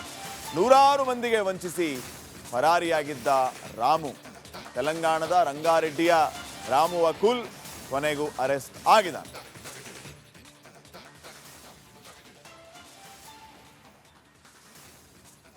ಕಲಬುರಗಿ ನಗರ ಪೊಲೀಸ್ ಸೆನ್ ಪೊಲೀಸರು ಒಂದು ಒಳ್ಳೆಯ ಕೆಲಸ ಮಾಡಿದ್ದಾರೆ. ACP ಸೆನ್ ಮತ್ತು ಅವರ ಟೀಮ್ ಒಬ್ಬ ಅಂತರ್ಜಿಲ್ಲಾ ಈ ಆನ್ಲೈನ್ ಟ್ರೇಡಿಂಗ್ ಹೆಸರಿನಲ್ಲಿ ನೂರಾರು ಜನರಿಗೆ ಮೋಸ ಮಾಡಿರುವ ಆರೋಪಿಯನ್ನು ಬಂಧಿಸಲು ಯಶಸ್ವಿಯಾಗಿದ್ದಾರೆ. ಅದರಲ್ಲಿ ಆರಂಭವಾಗಿ ದೂರು ಏನು ಕೊಟ್ಟಿದ್ರು ಅಂತಂದರೆ, ಒಬ್ಬರು ಇನ್ವೆಸ್ಟರ್ 1,07 ಲಕ್ಷದಷ್ಟು ಇನ್ವೆಸ್ಟ್ ಮಾಡಿದರು. ಅದರಲ್ಲಿ 10 ಲಕ್ಷ ಮಾತ್ರ ಅವರಿಗೆ ರಿಟರ್ನ್ ಬಂದಿದೆ. ನಿಯರ್ಲಿ 97 ಲ್ಯಾಕ್ ಅವರಿಗೆ ಮೋಸ ಆಗಿದೆ ಅಂತ ದೂರು ನೀಡಿದರು. ಈ ಒಂದು ಪ್ರಕರಣ ಒಂದು ಸೆನ್ ಪೊಲೀಸ್ನಲ್ಲಿ ದಾಖಲು ಮಾಡಿಕೊಂಡು ಆರೋಪಿಯ ಬಗ್ಗೆ ಮಾಹಿತಿ ಕಲೆ ಹಾಕಿದಾಗ, ಆರೋಪಿ ಇಲ್ಲಿಂದ ಏನು ಒಂದು ಹೈಕೋರ್ಟ್ ಹತ್ರ ಅಕ್ಕಮಹಾದೇವಿ ನಗರದಲ್ಲಿ ಒಂದು ವೀನಸ್ ಎಂಟರ್ಪ್ರೈಸಸ್ ಅಂತ ಒಂದು ಕಚೇರಿಯನ್ನು ಓಪನ್ ಮಾಡಿರ್ತಾನೆ. ಈ ದೂರ ದಾಖಲಾಗುವ ಕೆಲವೇ ದಿನಗಳ ಹಿಂದೆ ಆ ಕಚೇರಿಯನ್ನು ಮುಚ್ಚಿ ಆರೋಪಿ ತಲೆ ಮುಚ್ಕೊಂಡು ಹೋಗಿರ್ತಾನೆ. ಅದರಿಂದ ಅವರು ಹೆದರಿ ದೂರನ್ನು ನೀಡಿದರು. ಈ ಆರೋಪಿಯ ಬಗ್ಗೆ ಮಾಹಿತಿಯನ್ನು ಕಲೆ ಹಾಕಿದಾಗ ಅವನು ಬೇರೆ ರಾಜ್ಯದಲ್ಲಿ ತಲೆ ಮುಚ್ಕೊಂಡಿದ್ದ. ಅಲ್ಲಿಂದ ನಮ್ಮ ಅಧಿಕಾರಿಗಳು ಅವನನ್ನು ಬಂಧನ ಮಾಡಿ ಕರೆತಂದು ಅವನ ವಿಚಾರಣೆ ಮಾಡಿ ಅವನ ಡಿಟೇಲ್ಡ್ ಎಂಕ್ವೈರಿ ಮಾಡಿದಾಗ ಮತ್ತು ಅವನ ಕಚೇರಿಯ ಮೇಲೆ ದಾಳಿ ಮಾಡಿ ಸರ್ಚ್ ಮಾಡಿದಾಗ ಸುಮಾರು ವಿಷಯಗಳು ಬೆಳಕಿಗೆ ಬರುತ್ತೆ. ಅದರಲ್ಲಿ ಒಂದು ಆರೋಪಿ ಹಿನ್ನೆಲೆಯನ್ನು ನಾವು ಗಮನಕ್ಕೆ ತೆಗೆದುಕೊಂಡಾಗ, ಆರೋಪಿ ಬೇಸಿಕಲಿ ಅವನು ಆಂಧ್ರ ಪ್ರದೇಶದ ರಂಗಾರೆಡ್ಡಿ ಮೂಲದವನು. ಖಾನಾವಳಿ ಮಾಡಿದೆ, ಬಿಸ್ನೆಸ್ ಮಾಡ್ಕೊಂಡಿದ್ದೆ. ಒಂದು 6 ತಿಂಗಳಾಗಿತ್ತು ಮುಂಚಿತ ಇಲ್ಲಿ ಬಂದು. ಅದಾದಮೇಲೆ ಬಾಡಿಗೆ ರೆಂಟ್ ಬಂತಂದರು. ಈ ರಾಮಚಂದ್ರ ಅಕುಲ್ ಅಂಥೇಳಿ ಈ ಶೇರ್ ಮಾರ್ಕೆಟ್ MD ಅವನು ರಾಮಚಂದ್ರ ಅಕುಲ್ ಅಂಥೇಳಿ ಅವನ ಹೆಸರು. ಆಫೀಸ್ ವೇಣುಸ್ ಎಂಟರ್ಪ್ರೈಸಸ್ ಅಂತೇಳಿ. ಏನು ಮಾಡ್ತೀರ ಅಂತೇಳಿ, ನಾವು ಶೇರ್ ಮಾರ್ಕೆಟ್ ಮಾಡ್ತೀವಿ, ಅಗಿ ತಯಾರು ಮಾಡ್ತೀವಿ ಅಂಥೇಳಿ, ರಿಯಲ್ ಎಸ್ಟೇಟ್ ಮಾಡಿಕೊಡ್ತೀವಿ, ಮನೆ ಕಟ್ತೀವಿ, ಮಾರ್ತೀವಿ. ಗೋಲ್ಡ್ ಸ್ಕೀಮ್ ಇದೆ ನಮ್ಮ ಹತ್ರ, BC ಮಾಡ್ತೀನಿ, ಇನ್ನಿತರ 108 ಅವನು ಪ್ರಾಜೆಕ್ಟ್ ಅವ್ನು ಹೇಳಿದಂತೆ ಸ್ಕೂಲ್ ಮಾಡ್ತೀನಿ ಅಂತೇಳಿ ಯಾವುದೂ ಮಾಡಲಿಲ್ಲ. ಫಸ್ಟ್ 5 ಲಕ್ಷ ಕೊಟ್ಟೆ, 2,50,000 ನಮಗೆ ರಿಟರ್ನ್ ಕೊಟ್ಟರು. 5 ಲಕ್ಷ ಹೊಳೆ ರಿಟರ್ನ್ 6 ಮಂತ್ ಬಿಟ್ಟು ಕೊಡ್ತೀನಿ ಅಂತಂದರು. ಮತ್ತೆ ಇನ್ವೆಸ್ಟ್ಮೆಂಟ್ ಮಾಡ್ತೀರ ಮಾಡಪ್ಪ, ನಿಂಗೆ ಮತ್ತೆ ಕೊಡ್ತೀನಿ ನಾನು ಇಂಟ್ರೆಸ್ಟ್ ಅಂತ ಹೇಳಿದೆ. ಮತ್ತು ಒಂದು 40 ಲಕ್ಷ ತಂದು ನಾನು ಇನ್ವೆಸ್ಟ್ಮೆಂಟ್ ಮಾಡಿದೆ. ಅದಾದಮೇಲೆ ಮತ್ತು 9 ಲಕ್ಷ ಮಾಡಿದೆ, 8 ಲಕ್ಷ ಮಾಡಿದೆ. ನಮ್ಮ ಹಳೆಗೆ ಹೇಳಿದೆ, ನಮ್ಮ ಮಿಸ್ಸಸ್ ಅವ್ರಿಗೆ ಹೇಳಿದೆ, ಮತ್ತು ನಮ್ಮ ಕಜಿನ್ ಬ್ರದರ್ಗೆ ಹೇಳಿದೆ. ಅವರು ಹೊಲ ರಿಜಿಸ್ಟ್ರೇಷನ್ ಮಾಡಿ, ಹೊಲ ದುಡ್ಡು ಇದ್ದಿದ್ದಿಲ್ಲ ನಮಗೆ, ನಾವು 2% ರಿಜಿಸ್ಟ್ರೇಷನ್ ಮಾಡಿ ದುಡ್ಡು ತಂದು ಶೇರ್ ಮಾಡಿದ್ವಿ. 1 ತಿಂಗಳು 2 ತಿಂಗಳು ಇಂಟ್ರೆಸ್ಟ್ ಕೊಟ್ಟ ಮುಂದೆ ದುಡ್ಡು. ಬಗ್ಗೆ ಇನ್ನಷ್ಟು ಮಾಹಿತಿಯನ್ನ ನೀಡ್ತಾರೆ ಪ್ರತಿನಿಧಿ ಓಂ ಪ್ರಕಾಶ್. ಈಗ ನೇರ ಸಂಪರ್ಕದಲ್ಲಿ ಜಾಯ್ನ್ ಆಗಿದ್ದಾರೆ. ಓಂ ಪ್ರಕಾಶ್, ಈತ ಈ ರೀತಿಯ ವಂಚನೆಯನ್ನ ಆರಂಭ ಮಾಡಿದ್ದು ಹೇಗೆ? ಜನರಿಗೆ ಯಾರಿಗೂ ಕೂಡ ಯಾವ ಕ್ಷಣದಲ್ಲಿಯೂ ಕೂಡ ಸಂಶಯ ಬರಲೇ ಇಲ್ವಾ? ಆರಂಭದಲ್ಲಿ ಇಂಟ್ರೆಸ್ಟ್ ಅನ್ನ ಕೊಟ್ಟರು, ಬೆನಿಫಿಟ್ ಅನ್ನ ಕೊಟ್ಟರು, ಮುಂದೆ ಈ ರೀತಿ ಮೋಸ ಮಾಡೋದು ಗೊತ್ತಾದ ಮೇಲೆಯೂ ಕೂಡ 50 ಕೋಟಿಯವರೆಗೂ ಇನ್ವೆಸ್ಟ್ಮೆಂಟ್ ಹೆಂಗಾಯಿತು? ಯಾರು ಈತನ ಬಗ್ಗೆ ನಿಗಾ ವಹಿಸ್ತಿಲ್ವಾ? ಕಂಪ್ಲೀಟ್ ಡೀಟೇಲ್ಸ್ ಕೊಡಿ ಓಂ ಪ್ರಕಾಶ್.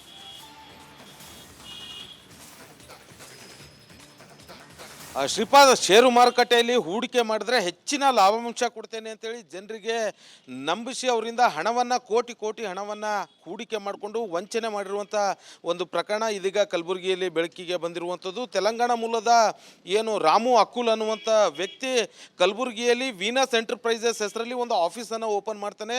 ಹೈಕೋರ್ಟ್ ಪಕ್ಕದಲ್ಲೇ ಇರುವಂಥ ಏನು ಒಂದು ಆಫೀಸನ್ನು ಮಾಡಿಕೊಂಡು ಆತ ಅಲ್ಲಿಂದ ಏನು ಈ ಒಂದು ಷೇರು ಮಾರುಕಟ್ಟೆ ವ್ಯಾಪಾರದಲ್ಲಿ ಹೂಡಿಕೆ ಮಾಡಿದ್ರೆ 15% ಹಣವನ್ನು ಕೊಡ್ತೇನೆ ಅಂತೇಳಿ ಜನರಿಗೆ ನಂಬಿಸ್ತಾನೆ. ಜೊತೆಗೆ ಏನು ರಿಯಲ್ ಎಸ್ಟೇಟಲ್ಲೂ ಕೂಡ ಸಾಕಷ್ಟು ಹೂಡಿಕೆಗಳನ್ನು ಮಾಡಬಹುದು ಅನ್ನುವಂಥ ಲೆಕ್ಕಾಚಾರದಲ್ಲಿ ಜನರನ್ನು ನಂಬಿಸ್ತಾನೆ. ಆರಂಭದಲ್ಲಿ ಜನರು 5 ಲಕ್ಷ ರೂಪಾಯಿ ಹಣವನ್ನು ಹಾಕಿದರೆ ಅವರಿಗೆ ಪ್ರತಿ ತಿಂಗಳು 50,000 ರೂಪಾಯಿ ಅಂತೆ 6 ತಿಂಗಳವರೆಗೂ ಕೊಡ್ತಾನೆ. 6 ತಿಂಗಳ ಆದ ನಂತರ ಅಂದರೆ 2.5-3 ಲಕ್ಷದವರೆಗೂ ಕೂಡ ಹಣ ಕೊಡ್ತಾನೆ. 6 ತಿಂಗಳ ಆದ ನಂತರ ಅವರ ಮೂಲ ಹಣ ವಾಪಸ್ 5 ಲಕ್ಷ ಕೊಡಬೇಕಾಗುತ್ತೆ. ಆಗ ಜನರಿಗೆ ಹೇಳ್ತಾನೆ, ಆ 5 ಲಕ್ಷ ತೊಗೊಂಡು ಏನು ಮಾಡ್ತೀರಾ, ಇನ್ನೂ ಇಲ್ಲೇ ಹೂಡಿಕೆ ಮಾಡಿ ಮತ್ತಷ್ಟು ಲಾಭ ಗಳಿಸಿ ಅನ್ನುವಂಥ ಲೆಕ್ಕಾಚಾರದಲ್ಲಿ ಜನರನ್ನು ನಂಬಿಸ್ತಾನೆ.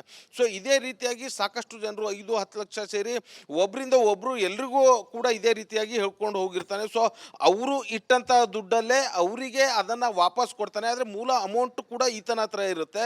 ಸೊ ಹೀಗೆ ನಾನಾ ಕಡೆ ಎಲ್ರಿಗೂ ಕೂಡ ಜನರಿಂದ ಜನರಿಗೆ ಬಾಯಿಂದ ಬಾಯಿಗೆ ಆತ ಹೆಚ್ಚಿನ ಹೂಡಿಕೆ ಕೊಡ್ತಾ ಇದ್ದಾನೆ ಅನ್ನುವಂಥ ರೀತಿಯಲ್ಲಿ ಆ ಒಂದು ನಂಬಿಕೆಯನ್ನು ಹುಟ್ಟಿಸ್ತಾನೆ. ಇದೇ ರೀತಿಯಾಗಿ ನಂಬಿಕೆ ಹುಟ್ಟಿಸಿ ಜನ ತಮ್ಮ ಹೊಲ ಬೇರೆ ಬೇರೆ ರೀತಿಯಾದಂಥ ಪ್ರಾಪರ್ಟಿಗಳನ್ನು ಮಾರಿ ಇಲ್ಲಿ ತಂದು ಹೂಡಿಕೆ ಮಾಡಿರುವಂಥದ್ದು. ಸಾಕಷ್ಟು ಮಹಿಳೆಯರು ಕೂಡ ಇದ್ದಾರೆ. ಸೊ ಅವರು ಗಂಡನಿಗೆ ಗೊತ್ತಿಲ್ಲದೇ ತಮ್ಮ ಕತ್ತಲಿದ್ದಂಥ ಬಂಗಾರದ ಒಡವೆಗಳೆಲ್ಲವೂ ಕೂಡ ಮಾರಿ ತಂದು ಇಲ್ಲಿ ಹೂಡಿಕೆ ಮಾಡಿರ್ತಾನೆ. ಸಾಕಷ್ಟು ಜನ ಹೂಡಿಕೆ ಮಾಡಿದ ನಂತರ ಅವರಿಗೆ ವಾಪಸ್ ದುಡ್ಡು ಕೊಡಬೇಕಾದಂಥ ಸಂದರ್ಭ ಬಂದದಲ್ಲಿ ಅವರಿಗೆ ದುಡ್ಡು ಕೊಡೋಕ್ಕಾಗದೆ ಆತ ಇಲ್ಲಿಂದ ಎಸ್ಕೇಪ್ ಆಗಿರುವಂಥದ್ದು. ಯಾವಾಗ ಈತ ದುಡ್ಡು ಕೊಡದೆ ಸತಾಯಿಸೋದಕ್ಕೆ ಮುಂದಾದ ಜನರಿಗೆ ಡೌಟ್ ಬರೋದಕ್ಕೆ ಶುರುವಾಗುತ್ತೆ. ಆಗ ಈತನ ವಿರುದ್ಧ ಸೆನ್ ಪೊಲೀಸ್ ಠಾಣೆಯಲ್ಲಿ ಒಂದು ದೂರು ಕೂಡ ದಾಖಲಾಗುತ್ತೆ. ದೂರು ದಾಖಲಾದ ನಂತರ ಪೊಲೀಸರು ಎಚ್ಚೆತ್ಕೊಂಡು ಈತನಿಗಾಗಿ ಹುಡುಕಾಟ ನಡೆಸ್ತಾ ಇರ್ತಾರೆ. ಆತ ಅಷ್ಟೊತ್ತಿಗೆ ಕಲಬುರಗಿಯಿಂದ ಕಾಲ್ಕೆತ್ತಿರ್ತಾನೆ. ಆತನನ್ನು ತೆಲಂಗಾಣದ ರಂಗಾರೆಡ್ಡಿಯಲ್ಲಿರುವಂಥ ಒಂದು ಪ್ಲೇಸಲ್ಲಿ ಬಂಧಿಸಿ ಕರ್ಕೊಂಡು ಬಂದಿರುವಂಥದ್ದು. ಈತ ಇದೀಗ ಸೆನ್ ಪೊಲೀಸರು ಅರೆಸ್ಟ್ ಮಾಡಿ ಆತನನ್ನು ವಿಚಾರಣೆಯನ್ನು ನಡೆಸ್ತಾ ಇರುವಂಥದ್ದು. ಮತ್ತೊಂದು ಬಹಳ ಪ್ರಮುಖವಾದಂಥ ಅಂಶ ಗಮನಿಸಬೇಕಾದಂಥದ್ದು, ಇಲ್ಲಿ ಪೊಲೀಸರು ತನಿಖೆ ನಡೆಸ್ತಾ ಇರುವಂಥ ಸಂದರ್ಭದಲ್ಲಿ ಆತ ದುಡ್ಡು ಗಳಿಸೋದಕ್ಕೆ ತನ್ನ ಮನೆಯಲ್ಲೇ ಲಕ್ಷ್ಮೀ ಪೂಜೆಯನ್ನು ವಿಶೇಷವಾಗಿ ಮಾಡ್ತಾ ಇದ್ದ. 400 ಸ್ಪೀಕರ್ಗಳನ್ನು ಇಟ್ಟು ವಿಶೇಷವಾಗಿ ಹಾಡನ್ನು ಲಕ್ಷ್ಮೀ ದೇವಿಗೆ ಇಷ್ಟವಾದಂಥ ಹಾಡನ್ನು ಹಾಕಿ ಪೂಜೆಯನ್ನು ಮಾಡ್ತಾ ಇದ್ದ. ಜೊತೆಗೆ ಸೂರ್ಯದೇವನಿಗೆ ರಾಯಲ್ ವಿಸ್ಕಿ ಮುಖಾಂತರ ನೈವೇದ್ಯವನ್ನು ಇಡ್ತಿದ್ದ. ಅಂದರೆ ದುಡ್ಡು ಬರುತ್ತೆ ಅನ್ನುವಂಥ ಯಾರೋ ಒಂದಷ್ಟು ಜ್ಯೋತಿಷಿಗಳು ಹೇಳಿರುವಂಥ ಹಿನ್ನೆಲೆಯಲ್ಲಿ ಇದೆಲ್ಲವೂ ಕೂಡ ಫಾಲೋ ಮಾಡ್ತಾ ಇದ್ದ. ಈ ರೀತಿಯಾಗಿ fine okay Om Prakash, thank you ಮಾಹಿತಿಗಾಗಿ. 1998ರ ಕೊಯಮತ್ತೂರು ಸ್ಫೋಟದ ಆರೋಪಿಯನ್ನ ಅರೆಸ್ಟ್ ಮಾಡಲಾಗಿದೆ. ಬ್ಲಾಸ್ಟ್ ಕೇಸ್ನ ಆರೋಪಿ ಉಗ್ರ ಸಾದಿಕ್ನನ್ನ ಅರೆಸ್ಟ್ ಮಾಡಲಾಗಿರುವಂಥದ್ದು ವಿಜಯಪುರದಲ್ಲಿ. ಸಾದಿಕ್ ಎಂಬಾತನನ್ನ ಅರೆಸ್ಟ್ ಮಾಡಲಾಗಿರುತ್ತೆ. ಕೊಯಮತ್ತೂರು ಪೊಲೀಸರು ಸಾದಿಕ್ನನ್ನ ಹೆಡ್ಡಾಗೆ ಬೀಳಿಸಿದ್ದಾರೆ. 27 ವರ್ಷಗಳಿಂದ ತಲೆಮರೆಸಿಕೊಂಡಿದ್ದ ಈ ಸಾದಿಕ್ ವಿಜಯಪುರದಲ್ಲಿ ತಲೆಮರೆಸಿಕೊಂಡಿದ್ದ ಈ ಆರೋಪಿ ಸಾದಿಕ್ನನ್ನ ಅರೆಸ್ಟ್ ಮಾಡಲಾಗಿದೆ. 1998ರ ಕೊಯಮತ್ತೂರು ಸ್ಫೋಟದ ಆರೋಪಿ ವಿಜಯಪುರದಲ್ಲಿ ಅರೆಸ್ಟ್ ಆಗಿರೋದು. ಕೊಯಮತ್ತೂರಿನಲ್ಲಿ ಸ್ಫೋಟ ಮಾಡಿ ಈತ ವಿಜಯಪುರದಲ್ಲಿ ತಲೆಮರೆಸಿಕೊಂಡಿದ್ದ ಕಳೆದ 27 ವರ್ಷಗಳಿಂದ ತಲೆಮರೆಸಿಕೊಂಡಿದ್ದ ಈ ಸಾದಿಕ್ನನ್ನ ಕೊಯಮತ್ತೂರು ಪೊಲೀಸರು ಅರೆಸ್ಟ್ ಮಾಡಿದ್ದಾರೆ.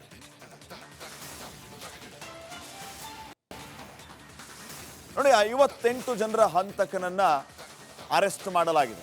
ಯಾರು ಈ ಸಾದಿಕ್, ಯಾವಾಗ ವಿಜಯಪುರಕ್ಕೆ ಬಂದಿದ್ದ, ಇವೆಲ್ಲವನ್ನು ಕೂಡ ಗಮನಿಸ್ತಾ ಹೋದ್ರೆ 1998ರ ಫೆಬ್ರವರಿ 14ನೇ ತಾರೀಕು ಕೊಯಮತ್ತೂರಿನಲ್ಲಿ ಒಂದು ಬಾಂಬ್ ಬ್ಲಾಸ್ಟ್ ಆಗುತ್ತೆ. ಅದರ ರೂವಾರಿ ಕೊಯಮತ್ತೂರಿನಲ್ಲಿ 98ರಂದು ಈ ಸಾದಿಕ್ ಬಾಂಬ್ ಬ್ಲಾಸ್ಟ್ ಮಾಡ್ತಾನೆ. ಅಡ್ವಾಣಿ ಯಾತ್ರೆಗೂ ಕೂಡ ಮುನ್ನ ಉಗ್ರ ಸಾದಿಕ್ ದಾಳಿಯನ್ನ ಮಾಡೋದು. ಅಡ್ವಾಣಿಯವರ ರಥಯಾತ್ರೆಯನ್ನ ಟಾರ್ಗೆಟ್ ಮಾಡಿಕೊಂಡಿದ್ದ ಈತ. 58ಕ್ಕೂ ಹೆಚ್ಚು ಮಂದಿ ಈ ಬ್ಲಾಸ್ಟ್ನಿಂದ ಸಾವನ್ನಪ್ತಾರೆ. 250ಕ್ಕೂ ಹೆಚ್ಚು ಜನರು ಗಾಯಗೊಳ್ತಾರೆ. ಅವತ್ತಿನಿಂದಲೂ ಕೂಡ ಈ ಸಾದಿಕ್ ಅಲಿಯಾಸ್ ರಾಜ ತಲೆಮರೆಸಿಕೊಂಡಿದ್ದ. 1998ರಿಂದ ತಲೆಮರೆಸಿಕೊಂಡಿದ್ದ ಈತ ಈಗ ವಿಜಯಪುರದಲ್ಲಿ ಸಿಕ್ಕಾಕೊಂಡಿದ್ದಾನೆ. ಆಗ ಬ್ಲಾಸ್ಟ್ ಮಾಡಿದ್ದವನು ತಲೆಮರೆಸಿಕೊಂಡಿದ್ದ ಎಲ್ಲಿ ಹೇಳಿ? ವಿಜಯಪುರದಲ್ಲಿ ಕಳೆದ 27 ವರ್ಷಗಳಿಂದ ಈತ ತಲೆಮರೆಸಿಕೊಂಡಿದ್ದ. ಕೊಯಮತ್ತೂರಿನಲ್ಲಿ ಬ್ಲಾಸ್ಟ್ ಮಾಡಿದ್ದವನು. ವಿಜಯಪುರದಲ್ಲಿ ಅಡಗಿಕೊಂಡಿದ್ದ ಸಾದಿಕ್ನನ್ನ ಫೈನಲಿ ಅರೆಸ್ಟ್ ಮಾಡಲಾಗಿದೆ. ಹಲವು ಸ್ಫೋಟ, ಹತ್ಯೆ, ಗಲಭೆ ಕೇಸ್ ಈ ಎಲ್ಲದರಲ್ಲಿ ಸಾದಿಕ್ ಭಾಗಿಯಾಗಿದ್ದ. 12 ವರ್ಷಗಳಿಂದ ವಿಜಯಪುರದಲ್ಲಿ ವ್ಯಾಪಾರ ಕೂಡ ಈತ ಮಾಡ್ತಾ ಇದ್ದ. ತರಕಾರಿ ಮಾರಾಟ ಮಾಡಿಕೊಂಡು ಈ ಸಾದಿಕ್ ಜೀವನ ನಡೆಸ್ತಾ ಇದ್ದ ಅನ್ನುವಂಥ ಮಾಹಿತಿ ಇದೆ. ಹುಬ್ಬಳ್ಳಿಯ ಯುವತಿಯನ್ನ ವಿವಾಹ ಕೂಡ ಆಗಿದ್ದ ಈ ಸಾದಿಕ್ ಸಿದ್ದಿಕಿ ಅಲಿಯಾಸ್ ರಾಜ. ಮೂಲತಃ ಚಾಮರಾಜನಗರ ಜಿಲ್ಲೆಯ ಗುಂಡ್ಲುಪೇಟೆ ನಿವಾಸಿ ಈ ಸಿದ್ದಿಕಿ. ಈತ ಕೊಯಮತ್ತೂರಿನಲ್ಲಿ ಬ್ಲಾಸ್ಟ್ ಮಾಡಿ ವಿಜಯಪುರಕ್ಕೆ ಹೋಗಿ ಅಲ್ಲಿ ತರಕಾರಿ ಮಾಡಿಕೊಂಡು ಜೀವನ ನಡೆಸ್ತಾ ಇದ್ದ. ಈತನ ಅಸಲಿ ಚೆಹರೆ ಅಲ್ಲಿ ಯಾರಿಗೂ ಗೊತ್ತಾಗಲಿಲ್ಲ. ಆ ರೀತಿ ಈತ ಯಾಮಾರಿಸಿದ್ದ. ಫೈನಲಿ ಕೊಯಮತ್ತೂರು ಪೊಲೀಸರು ಈತನ ಹೆಡೆಮುರಿ ಕಟ್ಟುವಲ್ಲಿ ಯಶಸ್ವಿಯಾಗಿದ್ದಾರೆ. ಒದ್ದು ಎಳ್ಕೊಂಡು ಹೋಗಿದ್ದಾರೆ. ಇನ್ನು ಉಪಲೋಕಾಯುಕ್ತರಿಗೆ ಗಾಳ ಬೀಸಿದ್ದ ಸೈಬರ್ ವಂಚಕರು. ಲೀಗಲ್ ಕನ್ಸಲ್ಟೆಂಟ್ಸ್ ಅಂತ ಫಣೀಂದ್ರ ಅನ್ನುವಂಥವರಿಗೆ ಬ್ಲ್ಯಾಕ್ ಮೇಲ್ ಮಾಡಿದ್ದಾರೆ. ಉಪಲೋಕಾಯುಕ್ತ KN ಫಣೀಂದ್ರ ಅವರಿಗೆ ವಂಚಕರು ಬ್ಲ್ಯಾಕ್ ಮೇಲ್ ಮಾಡಿರುವಂಥದ್ದು. 9ನೇ ತಾರೀಕು ಉಪಲೋಕಾಯುಕ್ತರಿಗೆ ಸೈಬರ್ ಕಳ್ಳರು ಫೋನ್ ಕಾಲ್ ಮಾಡ್ತಾರೆ.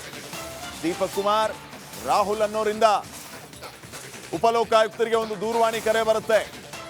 Tata protection board of India ಹೆಸರಲ್ಲಿ ಗಾಳ ಹಾಕುವಂತ ಕೆಲಸ ಆಗುತ್ತೆ. ನಿಮ್ಮ ಆಧಾರ್ ಕಾರ್ಡ್ಗೆ ಮೊಬೈಲ್ ನಂಬರ್ ಲಿಂಕ್ ಆಗಿದೆ, ಇದನ್ನ ಬಳಸಿಕೊಂಡು ಕಾನೂನು ಬಾಹಿರ ಚಟುವಟಿಕೆಯನ್ನ ನಡೆಸ್ತಾ ಇದ್ದೀರಿ ಅಂತ ಹೇಳಿ ಉಪಲೋಕಾಯುಕ್ತ ಫಣೀಂದ್ರ ಅವರಿಗೆ ಸೈಬರ್ ವಂಚಕರು ಈ ರೀತಿ ಬ್ಲ್ಯಾಕ್ ಮೇಲ್ ಮಾಡ್ತಾರೆ. ಕೇಂದ್ರ ವಿಭಾಗ ಸೈಬರ್ ಠಾಣೆಗೆ ಉಪಲೋಕಾಯುಕ್ತರು ಕೂಡಲೇ ಈ ಬಗ್ಗೆ ದೂರನ್ನ ಕೊಟ್ಟಿದ್ದಾರೆ. ಯಾವ್ಯಾವ ರೀತಿ ವಂಚಿಸ್ತಾರೆ ನೋಡಿ. ಉಪಲೋಕಾಯುಕ್ತರಿಗೆ ಇವರು ಸೆಂಟ್ರಲ್ ಬೋರ್ಡಿಂದ ನಾವು ಕರೆ ಮಾಡ್ತಾ ಇದ್ದೀವಿ, ನೀವು ನಿಮ್ಮ ಫೋನ್ ನಂಬರನ್ನು ಲಿಂಕ್ ಮಾಡಿಸಿ ವಂಚನೆ ಮಾಡ್ತಾ ಇರುವಂತಹ ವಿಚಾರ ಗೊತ್ತಾಗ್ತಾ ಇದೆ ಅಂತ ಹೇಳಿರೋದಂತೆ. ಕೂಡಲೇ ಉಪಲೋಕಾಯುಕ್ತರು ಈ ಬಗ್ಗೆ ಸೈಬರ್ ಠಾಣೆಗೆ ದೂರನ್ನ ನೀಡಿದ್ದಾರೆ. ಫಣೀಂದ್ರ ಉಪಲೋಕಾಯುಕ್ತರು ಇಂತೆಂಥ ಖಡಕ್ ಅಧಿಕಾರಿಗಳಿಗೆ ವಂಚಕರು ಯಾವ ರೀತಿ ಗಾಳ ಹಾಕುವಂಥ ಕೆಲಸ ಮಾಡ್ತಾರೆ ನೋಡಿ. ಇವ್ರ ಮುಂದೆ ಅವ್ರ ಆಟ ನಡೆಯುತ್ತಾ? ಉಪಲೋಕಾಯುಕ್ತ ಇವ್ರು ಚಳಿ ಬಿಡಿಸಿದ್ದಾರೆ ಸೈಬರ್ ವಂಚಕರದ್ದು. ಹೋಗಿ ಕಂಪ್ಲೇಂಟ್ ಕೊಟ್ಟಿದ್ದಾರೆ.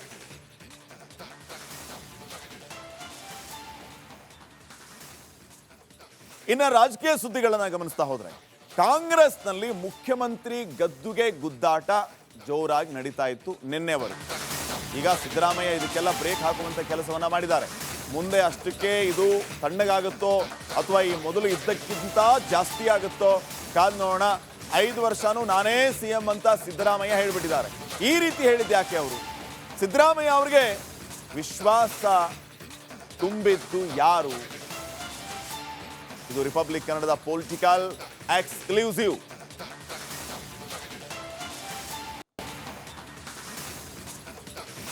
ಸಿದ್ದರಾಮಯ್ಯಗೆ ವಿಶ್ವಾಸ ತುಂಬಿದ್ದು ಯಾರು? ರಿಪಬ್ಲಿಕ್ ಕನ್ನಡದ ಪೊಲಿಟಿಕಲ್ ಎಕ್ಸ್ಕ್ಲೂಸಿವ್ ಸುದ್ದಿ ಹೇಳ್ತಾ ಹೋಗ್ತೀವಿ ನೋಡಿ. CM ಸಿದ್ದರಾಮಯ್ಯ ಅವರಿಗೆ ರಾಹುಲ್ ಗಾಂಧಿಯವರ ಅಭಯ.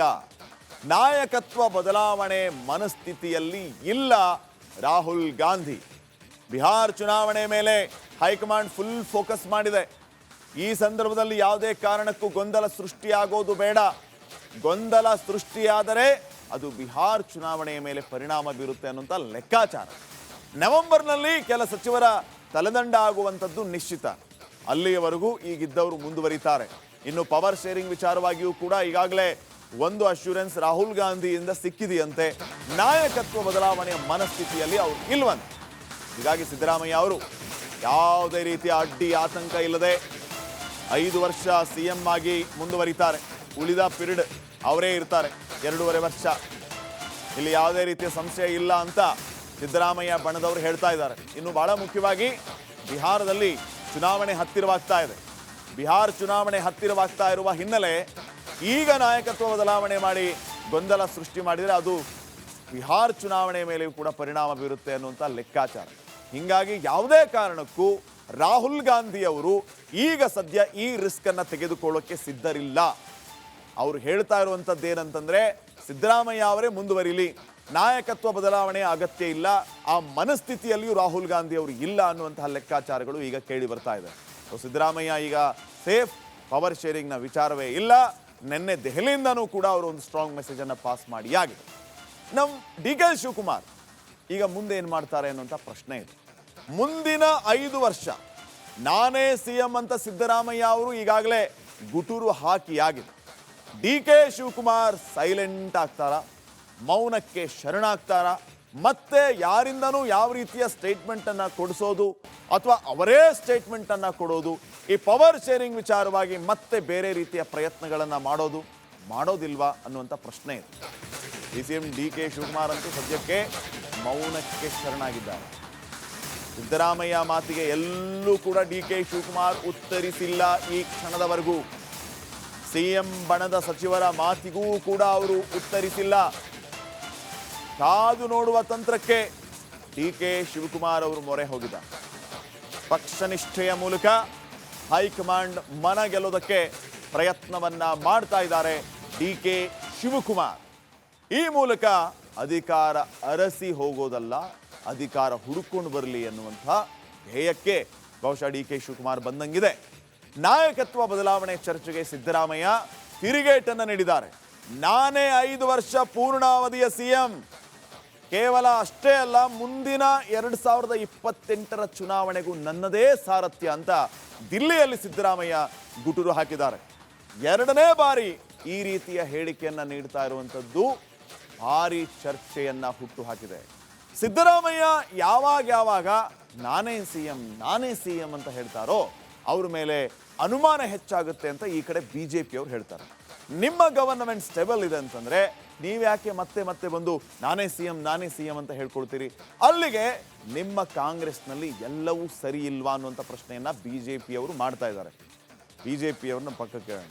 ಈಗ ಅಭಿವೃದ್ಧಿಯ ವಿಚಾರ ಅಂತ ಬಂದಾಗ ಅಭಿವೃದ್ಧಿಯ ಮೇಲೆ ರಾಜ್ಯ ಸರ್ಕಾರ ಎಷ್ಟು ಫೋಕಸ್ ಮಾಡ್ತಾ ಇದೆ? ಬರೀ ಹೋದಲ್ಲಿ ಬಂದಲ್ಲಿ ಪವರ್ ಶೇರಿಂಗ್. ಅವ್ರು CM ಆಗ್ತಾರೆ, ಇವ್ರು CM ಆಗ್ತಾರೆ. ಸಿದ್ದರಾಮಯ್ಯ CM ಚೇರನ್ನು ಬಿಟ್ಟುಕೊಟ್ಬಿಡ್ತಾರೆ, ಡಿ ಕೆ ಶಿವಕುಮಾರ್ CM ಆಗ್ತಾರೆ.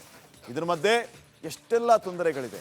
ಜನರನ್ನ ಹೋಗಿ ಮಾತಾಡಿಸ್ತಾ ಹೇಳ್ತಾರೆ, ನಮಗಿನ್ನೂ ಗ್ಯಾರಂಟಿ ದುಡ್ಡು ಬಂದಿಲ್ಲ, ನಮಗೆ ಮೂಲ ಸೌಕರ್ಯಗಳಿಲ್ಲ, ಶಾಲೆಯಲ್ಲಿ ಬಿಸಿ ಊಟದ ತೊಂದರೆ ಇದೆ, ಪುಸ್ತಕಗಳು ಸಿಗ್ತಾ ಇಲ್ಲ, ನೀರು ಸಿಗ್ತಾ ಇಲ್ಲ, ಶಾಲೆಗಳಲ್ಲಿ ಶೌಚಾಲಯದ ವ್ಯವಸ್ಥೆ ಇಲ್ಲ, ಆರೋಗ್ಯ ಸಮಸ್ಯೆ ಆದರೆ ಆಸ್ಪತ್ರೆಗಳಿಲ್ಲ, ಆ ಆಸ್ಪತ್ರೆಗಳಲ್ಲಿ ಡಾಕ್ಟರ್ಸ್ ಇಲ್ಲ, ಆಂಬ್ಯುಲೆನ್ಸ್ ಇಲ್ಲ, ಊರಿಗೆ ಹೋಗ್ಬೇಕು ಅಂದ್ರೆ ರಸ್ತೆ ಸರಿ ಇಲ್ಲ. 1-2 ರೀ, ಇದ್ರ ಮೇಲೆ ಫೋಕಸ್ ಮಾಡುವಂಥವ್ರು ಯಾರು? ಬರೀ ಅಧಿಕಾರ. ಇದನ್ನ ಬಿಟ್ಟು ಬೇರೆ ಏನೂ ಇಲ್ವಾ? ಅಭಿವೃದ್ಧಿಯ ಬಗ್ಗೆ ಸ್ವಲ್ಪ ಗಮನ ಕೊಡಿ ಸ್ವಾಮಿ. ಜನ ಸಾಯ್ತಾ ಇದ್ದಾರೆ, ಅತಿವೃಷ್ಟಿ ಆಯಿತು, ವಾಡಿಕೆಗಿಂತ ಹೆಚ್ಚು ಮಳೆ ಆಯಿತು, ಬೆಳೆ ಎಲ್ಲ ಹಾಳಾಗಿ ಕಂಗಾಲಾಗಿದ್ದಾರೆ ಉತ್ತರ ಕರ್ನಾಟಕದ ಭಾಗದ ರೈತರು. ಹೋಗಿ ಉತ್ತರ ಕರ್ನಾಟಕಕ್ಕೆ, ಬರೀ ದಿಲ್ಲಿಗೆ ಹೋಗೋದಲ್ಲ, ಉತ್ತರ ಕರ್ನಾಟಕ ಕಡೆ ಹೋಗಿ ರೈತರನ್ನ ಮಾತಾಡಿಸಿ ಏನಾಗಿದೆ ನಿಮ್ಮ ಸಮಸ್ಯೆ, ನಾವಿದ್ದೀವಿ ಅಂತ ಒಂದು ಅಭಯ ಕೊಡಿ. ಈ ಬಗ್ಗೆ ಇನ್ನಷ್ಟು ಮಾಹಿತಿಯನ್ನು ಕೊಡೋದಕ್ಕೆ ಪ್ರತಿನಿಧಿ ಬಸವರಾಜ್ ನೇರ ಸಂಪರ್ಕದಲ್ಲಿ ಜಾಯ್ನ್ ಆಗಿದ್ದಾರೆ. ಬಸವರಾಜ್, ಇವರ ಅಧಿಕಾರ ಹಂಚಿಕೆಯ ಪರ್ವದ ಮಧ್ಯೆ ಅಭಿವೃದ್ಧಿ ಅನ್ನುವಂತಹ ಕೂಸು ಇನ್ನೂ ಬಡವಾಗ್ತಾ ಹೋಗ್ತಾ ಇದೆ. ಯಾರು ಪ್ರಶ್ನೆ ಮಾಡೋದು? ಬದ್ಧತೆ ಅನ್ನುವಂಥದ್ದು ಇರಬೇಕು ರಾಜಕಾರಣಿಗಳಿಗೆ. ಜನಪ್ರತಿನಿಧಿ ಆಗಿದ್ದೀವಿ ಅಂದ ಮೇಲೆ ಕೇವಲ ಅಧಿಕಾರಕ್ಕೆ ಬಡದಾಡೋದಲ್ಲ, ಅದರ ಜೊತೆಗೆ ಅಭಿವೃದ್ಧಿಗೂ ಸ್ವಲ್ಪ ಸಮಯ ಕೊಡೋಣ ಅನ್ನುವಂತಹ ಆತ್ಮಾವಲೋಕನ ರಾಜಕಾರಣಿಗಳನ್ನ ಕಾಡಬೇಕು. ಅದಾಗ್ತಾ ಇಲ್ವೇ? ಏನು ಅಪ್ಡೇಟ್ಸ್ ಕೊಡ್ತೀವಿ?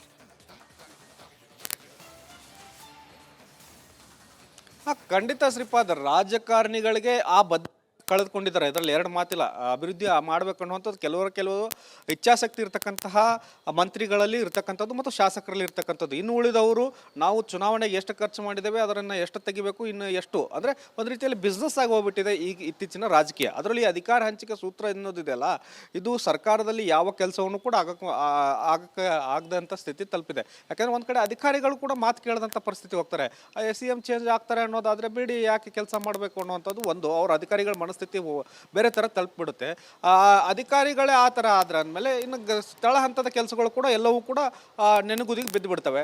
ಇದ್ ಕಡೆ ಅಧಿಕಾರವನ್ನು ಹಿಡಿಬೇಕಂತ CM ಅವರು ಉಳಿಸ್ಕೋಬೇಕಂತ ಮತ್ತೆ ಹಿಡಿಬೇಕು ಅಂತ ಡಿ ಕೆ ಶಿವಕುಮಾರ್ ಅವರು, ಅವ್ರ ಹತ್ರ ಪ್ರಬಲವಾದಂಥ 2 ಖಾತೆಗಳಿದ್ದಾವೆ. ಅವ್ರ ಮೇಲೂ ಕೂಡ ಫೋಕಸ್ ಮಾಡಿದಂಥ ಪರಿಸ್ಥಿತಿ ಇದೆ. ಇನ್ನು ಉಳಿದಂತೆ ಸಚಿವರು ಒಂದಷ್ಟು ಜನ ಕೈಗೆ ಸಿಗದಂಥ ಪರಿಸ್ಥಿತಿಗಳಿದ್ದಾವೆ. ಇದರಿಂದ ಕೂಡ ಶಾಸಕರು ಅಸಮಾಧಾನಗೊಂಡಿರೋದನ್ನು ನಾವು ಇಲ್ಲೇ ಗಮನಿಸಬಹುದು. ಅದಕ್ಕೆ ಹೈಕಮಾಂಡ್ ಬೆಂಗಳೂರಿಗೆ ಬಂದು 3-4 ದಿನಗಳ ಕೂತ್ಕೊಂಡು ಅವ್ರನ್ನ ಸಮಾಧಾನ ಮಾಡುವಂಥ ಕೆಲಸ ಮಾಡ್ತಕ್ಕಂಥದ್ದು. ಯಾಕಂದರೆ ಅವರು ವಿಮುಖರಾಗಬಾರ್ದು ಅಥವಾ ಪಕ್ಷದ ವಿರುದ್ಧ ಇನ್ನಷ್ಟು ಹೇಳಿಕೆಯನ್ನು, ಸರ್ಕಾರದ ವಿರುದ್ಧ ಇನ್ನಷ್ಟು ಹೇಳಿಕೆಯನ್ನು ಕೊಡಬಾರ್ದು ಅನ್ನೋ ಕಾರಣಕ್ಕೆ ಬೆಂಗಳೂರಿಗೆ ರಾಜಕೀಯದ ಮೇಲೆ ಜನರು ಕೂಡ ಹೊರಹೊಮ್ಮತಾ ಇದೆ. ಯಾವ ಅಭಿವೃದ್ಧಿಯೂ ಕೂಡ ಆಗ್ತಾ ಇಲ್ಲ. ಜಲವಂತ ಸಮಸ್ಯೆಗಳು ಕೂಡ ರಾಜ್ಯದಲ್ಲಿ ಈಗಲೂ ಕೂಡ ಇದ್ರೂ ಕೂಡ ಆ ಕಡೆ ಗಮನ ಹರಿಸುವಂತ ಕೆಲಸಗಳು ಆಗ್ತಾ ಇಲ್ಲ. ಈ ಅಧಿಕಾರ ಹಂಚಿಕೆ ಸೂತ್ರ ಏನಿದೆಯಲ್ಲ ಅದಕ್ಕೆ ಹೈಕಮಾಂಡ್ ಕೂಡ ಇತ್ತೀಚೆಗೆ ಆಡುವಂತ ಕೆಲಸವನ್ನ ಮಾಡ್ತಾ ಇಲ್ಲ. ಯಾವುದೇ ಅಧಿಕಾರ ಹಂಚಿಕೆ ಇಲ್ಲ ಅನ್ನುವಂಥದ್ದೊಂದು ಕ್ಲಾರಿಫಿಕೇಶನ್ ಕೊಟ್ಬಿಟ್ರೆ ಯಥಾ ಪ್ರಕಾರ ಸರ್ಕಾರ ತನ್ನಿಂದ ತಾನೇ ಆಕ್ಟಿವ್ ಆಗುತ್ತೆ ಮತ್ತು ಕೆಲಸ ಕಾರ್ಯಗಳು ಕೂಡ ಆಕ್ಟಿವ್ ಆಗ್ತವೆ. ಆದ್ರೆ ಈ ತರಹದ ತ್ರಿಶಂಕು ಸ್ಥಿತಿಯಲ್ಲಿ ಇಟ್ಬಿಟ್ರೆ ಯಾರಿಂದ ಯಾರಿಗೂ ಮಾತು ಇಲ್ಲ, ಯಾರ್ಯಾರಿಗೂ ಕೂಡ ಕೇಳದಂತ ಸ್ಥಿತಿಯಲ್ಲಿದ್ದಾರೆ. ನಾಳೆ ನನ್ನ ಥ್ಯಾಂಕ್ ಯು ಬಸವರಾಜ್. ಚಹಾದ ಸ್ವೀಟೆಸ್ಟ್ MDHT ಪ್ಲಸ್ ನಿಂದಲೇ ಬರುತ್ತೆ. ಗಂಟು ಕಟ್ಟಿಕೋ. ಲವಂಗ ಹಸಿರು ಏಲಕ್ಕಿಯಿಂದ ತುಂಬಿದ MDH T+ ಮಸಾಲೆ. MDH